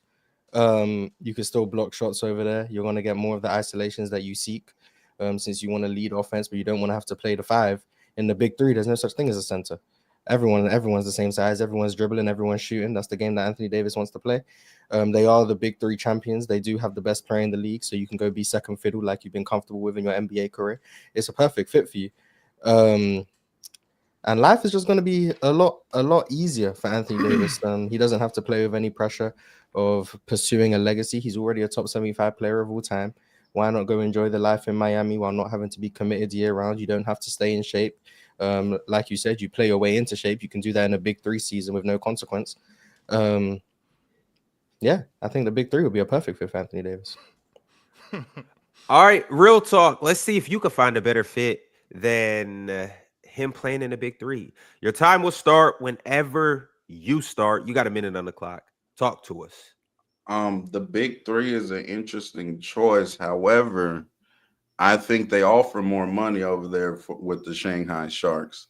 So I'm going to go. No, I'm playing. To actually answer the question where I would like to see AD for real, I would love to see him in Minnesota. I think Minnesota kind of wants to get off their Rudy Gobert contract. And I think the pairing of Anthony Davis and Ant over there in Minnesota, you still get to keep a lot of that defensive identity. Obviously, when Anthony Davis is healthy and right, they would still have one of the best defenses in the league while also being the far, far, far better offensive player than Rudy Gobert, which has kind of hampered them throughout a lot of their playoff runs, right? They have to always balance the fact that Rudy Gobert does lead to elite defense, but he also sometimes is killing your offense. So I think AD to Minnesota, replacing Rudy Gobert, giving them a real two-way center, they could be a legit contender. All right, y'all. The lifestyle poll. you give him Minnesota. The poll is hot right now. It's running. Y'all go ahead and dive in and do what y'all do best. Who won this round, Mars or Real Talk? Mars, if I Got didn't a know you, compelling I, argument. Both good performances, by the way. I was about to say, Mars, you. if I didn't know you, Thank if I didn't know you, I would be like, yo, you know what? That big three that doesn't sound like a bad idea. To be honest with you. Thank you. That's what I'm If I saying. didn't I'm know like, you. Mars, actually, you made a very Mars can make compelling any argument. argument. I didn't know you. I'd be like, you know what? That don't sound like a bad idea. I might be. Well, let's talk about that a little bit more. Guys But just boring, man. They're not trying to hear thinking outside the box. I'm good. No. Man can't play consistent games. I'm giving him a 20 game schedule. We're trying to give him another 82 games. Like, oh. Talking about The problem that I'm having is him. Okay, we traded a guy for the same problem that you are bringing us. That just doesn't look good. That's an awful thing. And then it turn around and go, you know, it really ain't that bad. I promise. I'll just play myself into shape. Oh no, that makes this thing even worse. Real 'Cause talk, you're are you- actually were not you- playing yourself. So you were saying AD instead of Rudy. Mm-hmm. Okay. Yeah, How like would you- trying how to would make a you like trade him- for that. Yeah, how would you like him with Rudy though in Minnesota? The spacing is clunky for them, and Julius Randle is actually playing phenomenal basketball. Actually, Ox, when you brought up another player that I would love to see Minnesota go after is y'all's PG and Dennis Schroeder. I think that'd be exactly the kind of point guard they need. Like they swap out Mike Conley and get Dennis. They keep that defensive identity. I think Dennis Schroeder is he's still a really good pick and roll player. He allows Ant to be more off ball, you know what I'm saying, and just score the basketball. Yeah, I would love to see Dennis in Minnesota with that crew. Shit, y'all could add Dennis for Rudy. For I'm not Rudy, sure you'll I'm get. in Minnesota. Hey, you're gonna enjoy Dante DiVincenzo. You're gonna love him. You know what I'm saying? Come on home, Dante. All right, Real Talk. Well, the polls is over, and it's looking like my man RT is back-to-back Players Court champ. I see Real Talk. Is it any victory lapping you would like to do? Is it anything you would like to say? Is there any way that you're feeling right now? I got a lot of hate. In my Twitter replies when I posted my picture joining the panel, and they talking about, what you mean 50, 40, 90? He's not a 50, 40, 90 shooter. Nigga, I don't miss. First team all debate for a reason. I don't miss. When I come correct. And when you step to the champ, as an old panelist used to say, you best not miss, nigga. And I'm here. What you talking? Huh? Yeah, it is funny though. Like in those pictures that they put that Big Ox is favorite to win the next PCL. Personally, me, I got my money on the rookie of the year. But Real Talk, I can see how people would think that you would, be favored to win based on what you're doing in the Players Court and based on what you did last time too. I just want to say, no disrespect, Damien, because you beat me fair and square. Obviously, I'm not saying that you didn't, but I was gonna go with Kevin Garnett, and I decided let's be fair here and go with Dirk Nowitzki. All right, I was going to go with LeBron. Yeah, but that's crazy.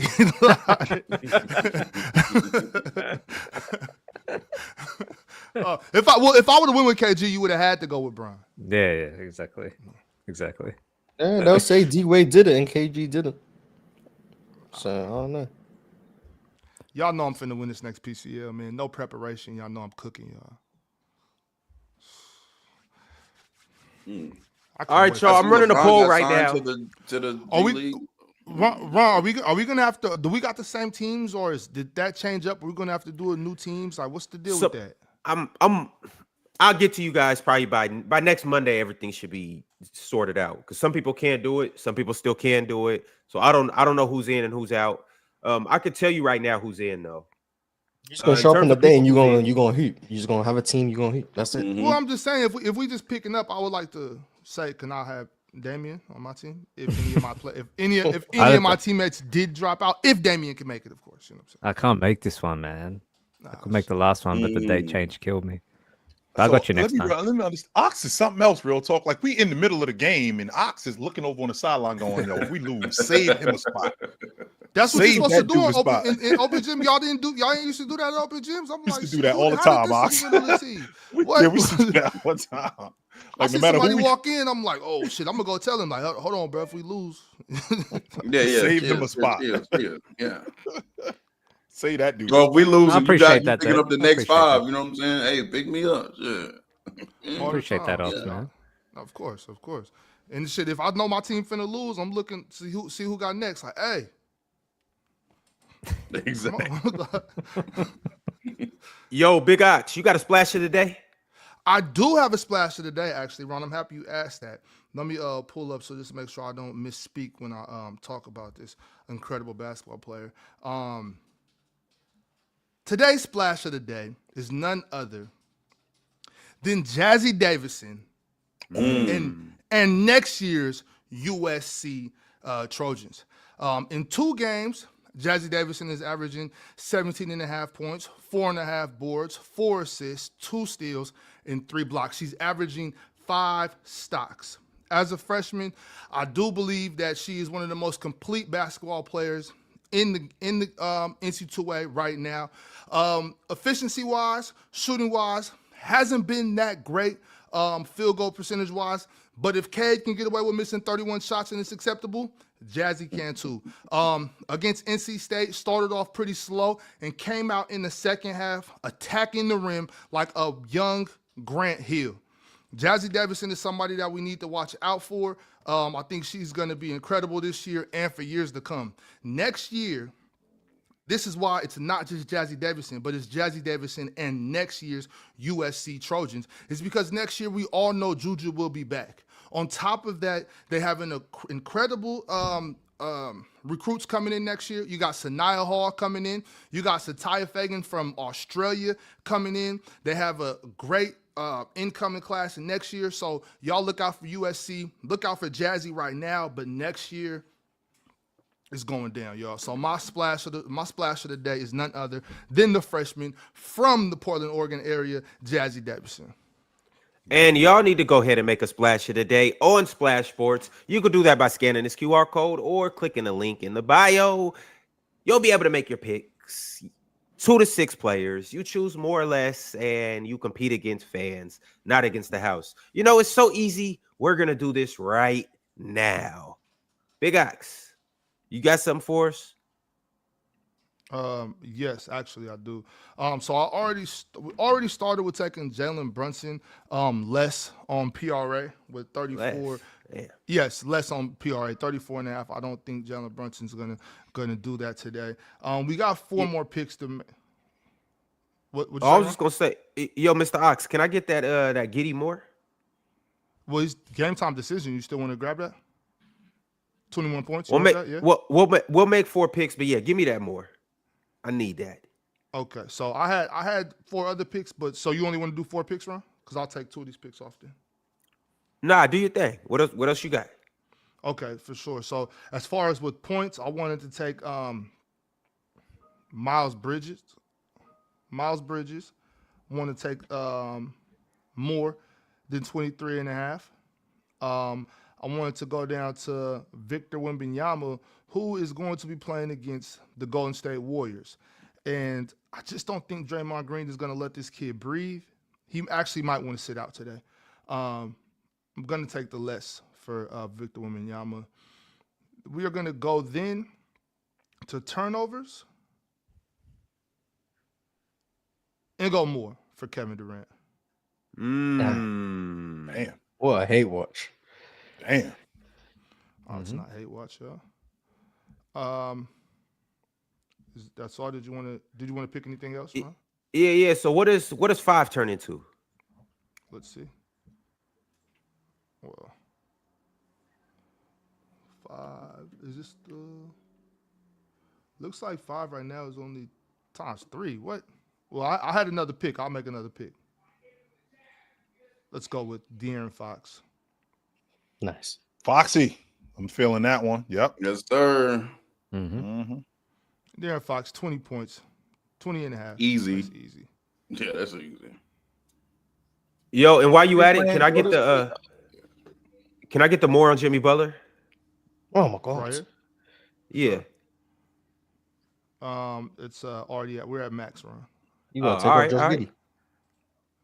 Cool. Well, yeah, go ahead and submit that, Ox. That's how we rocking today.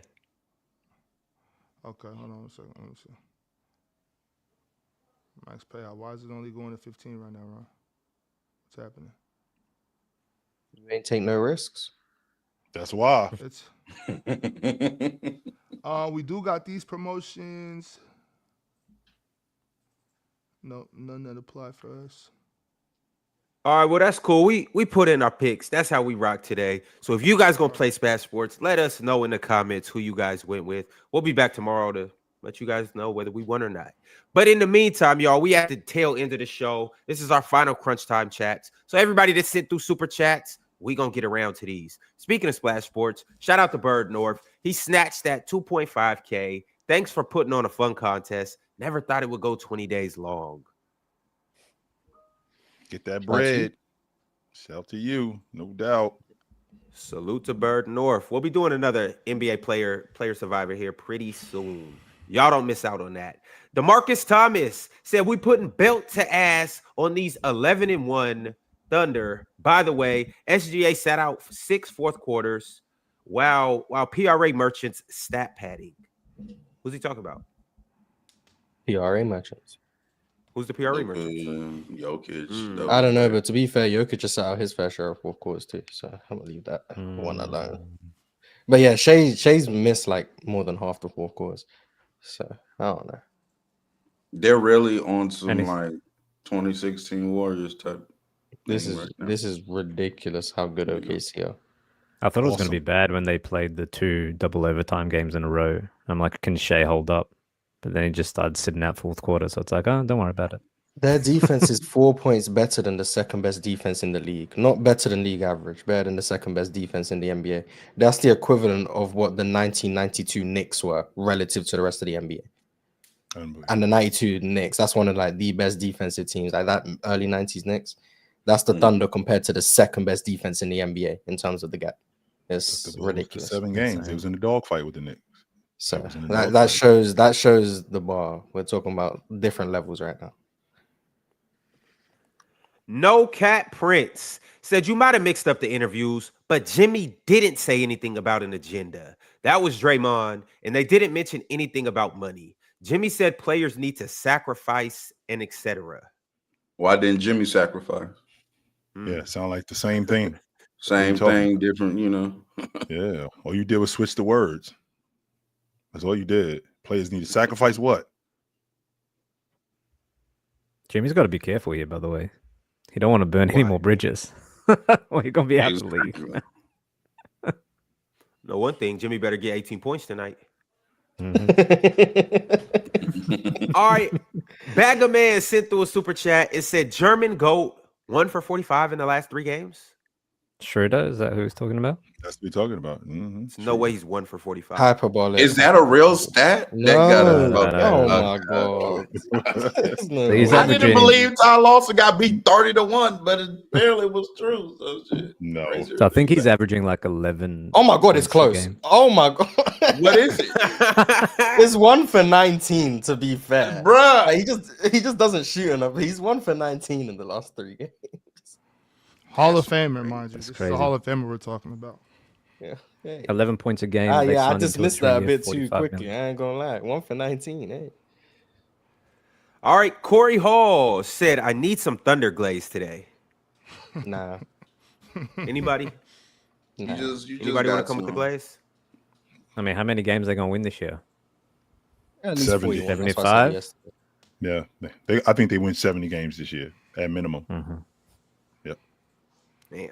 One of these losses finna come tonight, though. So all that matters. The Warriors started 24-0 and ended up with 73. The Thunder have already lost, so I don't know. You don't have to necessarily. I don't want to say. You don't have to do that because they ended up losing more on the back end. I understand. But what I am saying is, I think we all agree the Thunder are going to start resting guys the second half of the season when they're so clearly the 1 seed. So I don't. But What did Cleveland? Cleveland started like 20-0 last year. 15-0.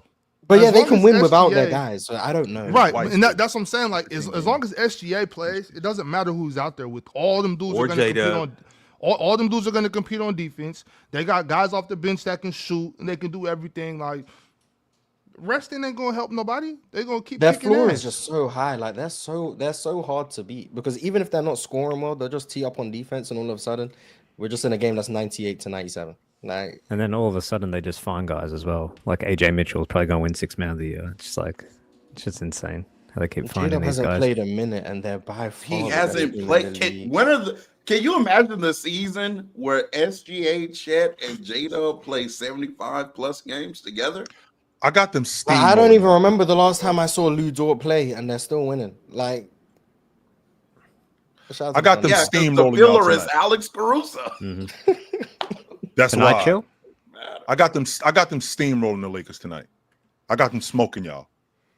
I hope it's a good game. We'll see. I hope it's a good game. Yeah, I got them smoking the Lakers tonight.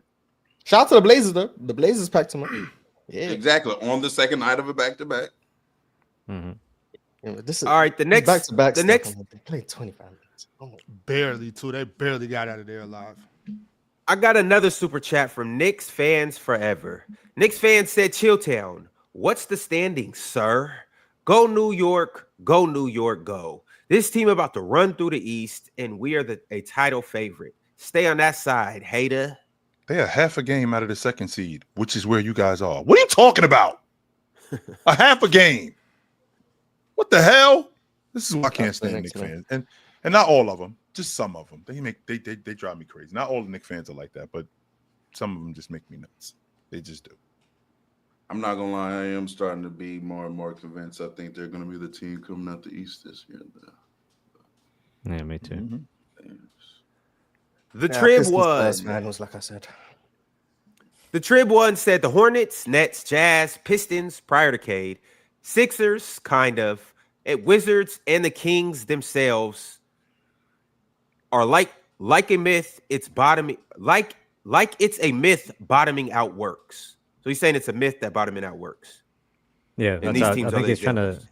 Yeah, I think he's trying to make the point that I made earlier, which is it's good in theory, but historically, when we look back, doesn't always work.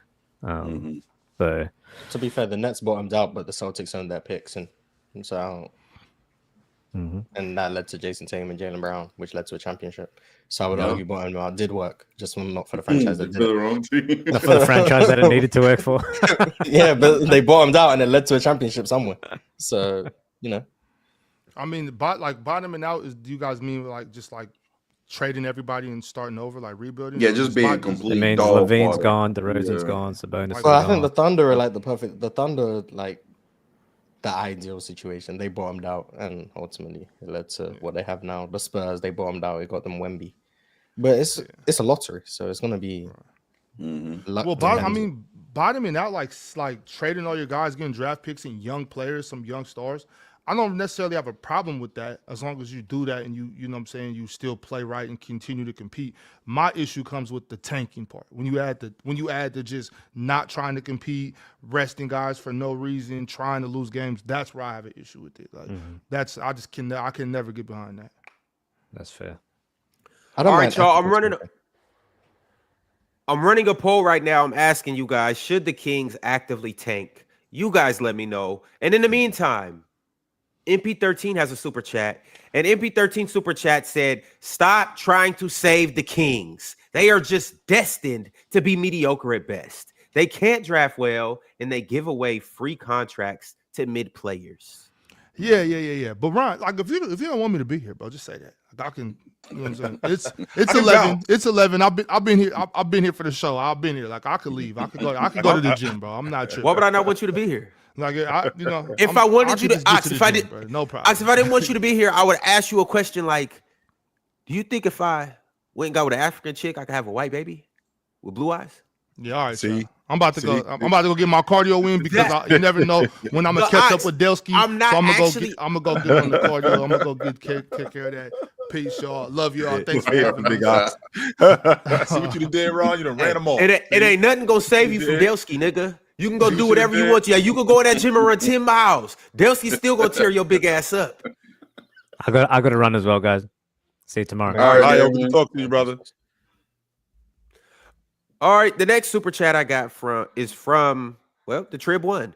The Trib One said, unless there's a young thoroughbred at the 5 spot that is high in the draft, Sabonis is a great big for young players, in my opinion. He plays winning hoops.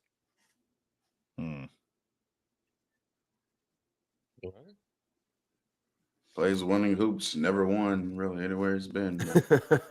Yes. All right, the next super chat I got is from 43 Productions. 43 Productions said, I don't know if I'm late, but Shams just posted something about LeBron and the G League. Basically, what Shams just reported is that LeBron is now actively practicing with the South Bay Lakers. He did his first 5-on-5 today, and he's essentially ramping himself up to come back and play for the Lakers. That's what the G League is for. I said this to you guys before. What AAA is for? They do it in baseball all the time. So, yep, I'm here for it. He's not going to play in a G League game, ladies and gentlemen. No, that's not going to happen. But I'm definitely here for it. You know, the GOAT on the way back. Once he gets back, it's already by the way, the Lakers already have the best offensive rating, not just in the league, but ever when Luka and Austin Reeves are on the court together. And we're going to add LeBron James to that. Wasn't that just last year Oklahoma City had the best offensive rating ever? And then before that, it was the Boston Celtics that had the best offensive rating ever. Did they have the best offensive rating ever per dunks and threes, though? I don't know, Mark. I don't know if it's per dunk and threes. Yeah, I don't know what this I don't know what it is. Yeah. 135 when they're on the court? Jesus. Yeah, they're ridiculous. Austin Reeves is so good on offense, bro.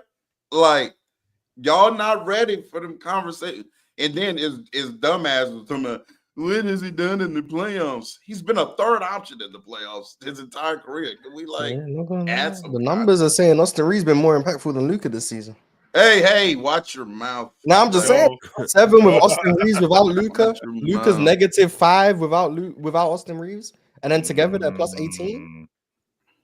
Those numbers would imply that Austin Reeves is actually sound like you need me more than I need you. Yeah, that's what the numbers would imply. You know what I'm saying? But... All right, the Trib One with yet another super chat. Trib said, Keon, Zach, Keegan, Triple J, and Sabonis is very interesting. Russ and Malik coming off the bench, then try getting Nurkic maybe to keep the same offense or a spacer. No, all the guys you don't want. Yeah, lost Nurkic. I was in. We was having a conversation until you said Nurkic, so now I'm good. Yo. So basically, he's saying Triple J for Debo and Schroeder. Basically, I'm good. I guess if he's assuming that the Grizzlies are going to get off John, they're going to need a point guard. I guess I don't know. Oh, young boy. Too. 9 months ago, Jaren Jackson was in MVP conversations. How quickly can that change? Crazy. Yeah. Troll alert! Woo, woo, woo, woo! Troll alert! He's not trolling. Conversations. He was not showing the conversations. Okay. We go back to how that conversation started and what the MVP conversation was about. I didn't say that Jaren Jackson was the league MVP, but what the criteria was at that point and what y'all were telling me, that's where we were. Exactly. He should have been the MVP conversation. If we doing this, this is how he's playing. That's what I said. So how am I trolling? That's cool. He was having a career year. He was. Yeah, I was very high on Jaren Jackson last year. Very high until I saw the playoffs. All right, we got another super chat from Cujo. Cujo said we never let two legends coexist. SGA and Luka. Let's appreciate them while they are here. P.S. Real talk. Jerry West ain't on SGA's level. The reason why we don't let two legends coexist is because it's competition. One's supposed to be better than the other. That's just there's people on this side and there's people on the other side. So pick a side. That's just how it goes. We were actually just having this kind of conversation last night where it was like, why do y'all have these same arguments every day? And it's like, well, they're fun sometimes, it's just interesting. Maybe you get some new voices, you get some new opinions.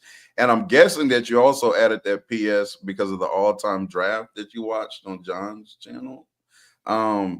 Jerry West is in fact on SGA's level, and in fact, if you do relative to era, he's better. So thank you. Is he better than Luka? No, but Interesting. yeah, no, but I wonder if Luka was playing for Dallas, would he be better? Mm. Interesting Just question. wondering. Just a question, Mars. You know, I ain't trying to ruffle no feathers or nothing like that. It's a good question. Another super chat from the Trib one. Trib said, "Good process is what matters. The Kings had a 4-out, 1-in style with good pace, and then picked up DeMar ? Which hurts the bonus, Fox and Keegan. L Kings. Completely changed the offense, threw a monkey wrench in everything that they was trying to do, and that's a huge reason why they went the other way offensively. Huge. Yep. Good morning, sir. Nice. All right. Pip named Slickback sent through the next super chat and said, "Chill. Looks like we only busted on 3 guys. Okay, instead of 5. All right, bet. I'm liking 2 of them, Yegor and Drake, looking solid. Also, with the math shopping AD, where's the best fit?" The best. Oh, we just spoke about that. Yeah. I gave my opinion. The big 3. It's in it. To be honest with you, I still got to see this thing in Dallas play out. That's where I'm at with it. It's a shame that you Real can talk? watch Yegor and say you're optimistic. I actually was with Chill like in the preseason. Like I was kind of high on Dallas. I thought when they were healthy, they could be a really good team. It's unfortunate that it's unfortunate. I saw a video of Anthony Davis in that first game he played in Dallas. That's a whole nother person. Way different. That is an entirely other person. If they got that version of AD, they could be afloat right now. But well, remember where we are though, and remember where we are at that point. We're in mid-season form, right? We AD is at that time. I think it's that at the end of January. Like we're in mid-season form. He's in great shape, as opposed to what we just seen like a couple of weeks ago. He looked like he hasn't done anything.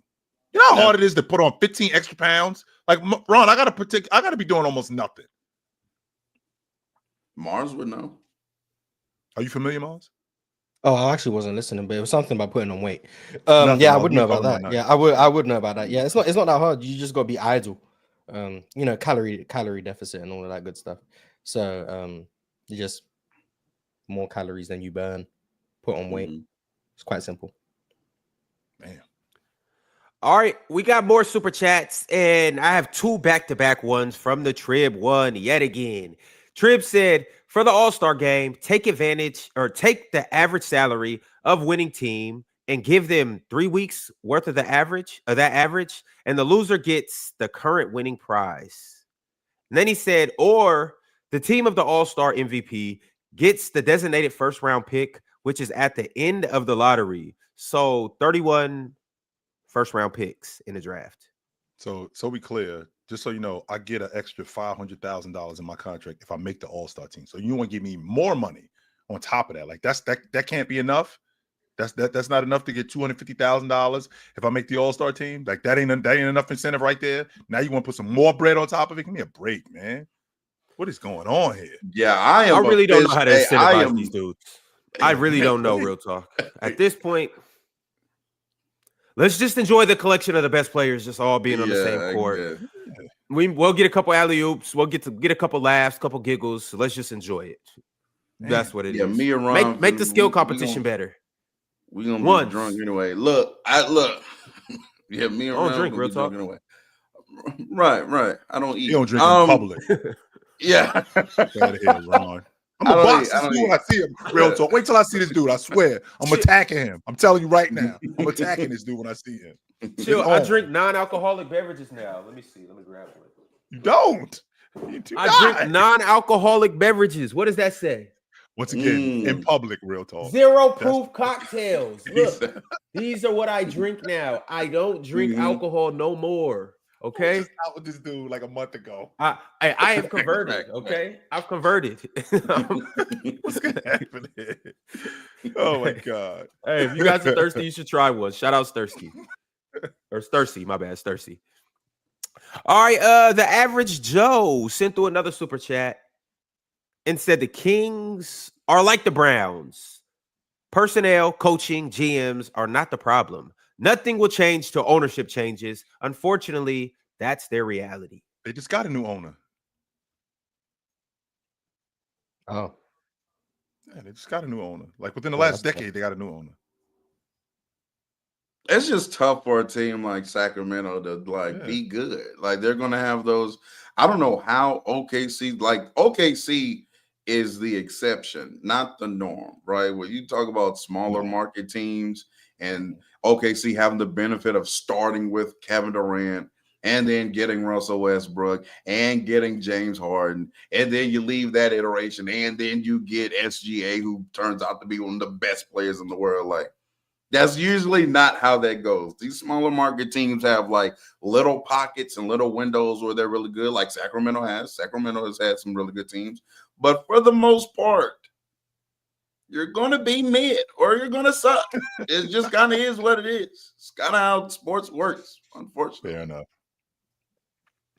All right, we got a few more super chats before we get up out of here. The next one is from Troll XD123. Troll said, someone needs to talk about this Giannis whistle, or what needs to talk about this. Giannis's whistle has been horrendous, the worst in the league this season. They are doing it on purpose to get him out. Get him out the game. No, get him out I've of seen this Milwaukee is the conspiracy. theory. Yeah, they're trying to get him out of Milwaukee. Chill. And so they're not getting him any calls because they want Giannis to go to a bigger market team. That's what I think he lead the league in free throws, if I'm not mistaken. Yeah, he should shoot more than he does. I think he leads the league in free throws. Which, by the way, so I counted the last time. This is the only knock I got on Giannis. 3 times. 1, 2, 10 violation. I counted 3 of them. Shoot the ball, Giannis. Shoot the damn ball. 12 seconds he holding the ball. Let him take. You only get 10 time, seconds to shoot free throw. That's the only knock I got on him. Everything else, phenomenal. That's it. Let him take his time, man. Giannis, you deserve as much time as you need, man. This dude is at the free throw line like he got all day. There is a timer. You know, we'll wait for him. Yeah. Give him a show, Giannis. Yeah. We'll wait for you. What is going on? Hunter sent through a super chat and said Jokic is shooting 80% from 2 this year. LOL. It's getting kind of crazy. I'm not gonna lie. It really It's is quite just good. a LOL. Just LOL. I wish he had to actually go up against a few actual bigs, but Oh, my nonetheless, I agree too, real talk. nonetheless, If only the guy has some competition. yeah. All right, Yeah, we got cooking some new Tony members. Bradley, like, I guess, bro. Salute to OG Team. OG Team became a new member today. And salute to Shatsky. Shatsky also became a new YouTube member. If you're not a member, you know what to do. Click that membership button and be a Hall of Famer. Because why not? Would you rather be a rookie or a Hall of Famer? DSG Piccolo said, Klingon, you 7'3". Get your big ass in the paint. Respect development reps. Facts. Yeah, respect gimmicks, man. 2K God, and I agree with all of this members chat. Said dub playback, dub Africa, dub science, dub albino babies. What the hell did you start talking about? What the hell did you start talking about after? What the hell? Mars, you do not want to go down this rabbit hole with us, Mars. You don't. You don't want to go down this rabbit hole. With us. I promise you that. No. Mm-mm. Dub evolution, man. Dub That's evolution. Mars. That's Y'all me have snatching you a off that great Utah time. train, Mars. That's what I'm doing right now. Y'all, no, yeah. It seems like this is not a rabbit hole I want to go down. So, Yes. Rock out Deuce said Sabonis for Gobert. Do it now, Minnesota. It's the same Sabonis. This the same more than you think. It's the same Rudy Gobert that I saw a couple of nights ago when they played against Utah. When Rudy was on the floor, real talk, Utah shooting 30%. When he was on the floor, they were shooting 30%. When he was off the floor, they shooting 60% with Rudy off the floor. So no, we're not doing Yeah, that. no. No, thank you. Sabonis doesn't help that. Yeah, no. He does not. No. Hey, He does Very quickly, Minnesota is hooping While we right bullshit. now, Right while we out here especially when bullshit. Anthony Edwards is playing for them. And Anthony Edwards currently is averaging 27 points on 50, 50, 85 splits right now. The guy is You ain't scoring talking the about Jaden ball at McDaniels? an outrageous clip. And the 27 is including that 5-point game where he left the game early. I'm sure if you drop that, he's averaging like 29, 30 plus. He had Randall's picked up 41, 31, 15 in his first game back. So filter a Yeah, little bit. first game back. Yeah. 37, 26, 35. So every game he's played since like he's been like really there is 41, 31, 37, 26, 35. Julius Randle picked right back up where he left off from like that second half of the season forward. He's playing phenomenal. And Jaden McDaniels is hooping. Minnesota is a point guard away from really doing something in this Western Conference, maybe outside of OKC. But everybody else, they got, I'm telling you. Yeah. Ant's averaging 34 in the games he's been like really there. He did tell us though, Mars. He told us that the bad teams we play against, I'm just gonna scorch him. He did tell us that. Gave him a cool little 35, and he gave the Jazz a cool little 37. He's averaging 36 against the Jazz. So hold that. Yeah. Take that with you. You straight. Hey, all right, Chill, y'all. you We gotta got start two. pushing more prop about your guy Julius too, by the way. Facts. Julius been amazing. You need to get back on that train. Julius. Remember when you said Julius Randle better than Wemby? Well, first of all, I never got off the Julius Randle train. I did get off the Julius Randle better than Wemby train. I did do that, but I never got off the Julius Randle train. And I just literally a couple of days ago, I said I got Julius Randle making all pro team this year. I said that.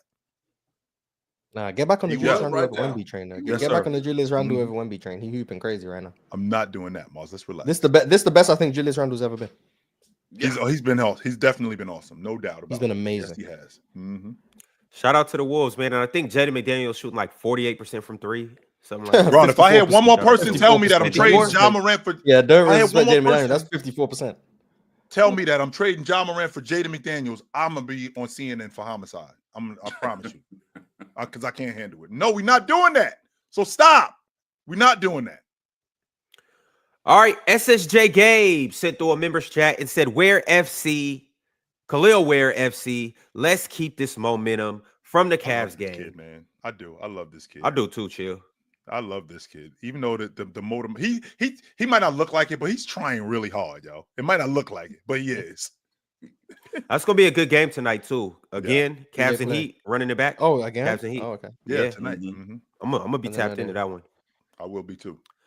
All right, y'all. And last but not least, oh hell nah. 98 sent through a members chat and said J-Dub, Dort, and Aaron Wiggins are game time decisions. The demon almost back. They don't need them. There's They really no way don't. J-Dub comes back against. There's no way. I think J-Dub no back against you guys way. would be more beneficial than him not, because you gotta implement him and fit him in. Man, they don't have to play with Jalen Williams, bro.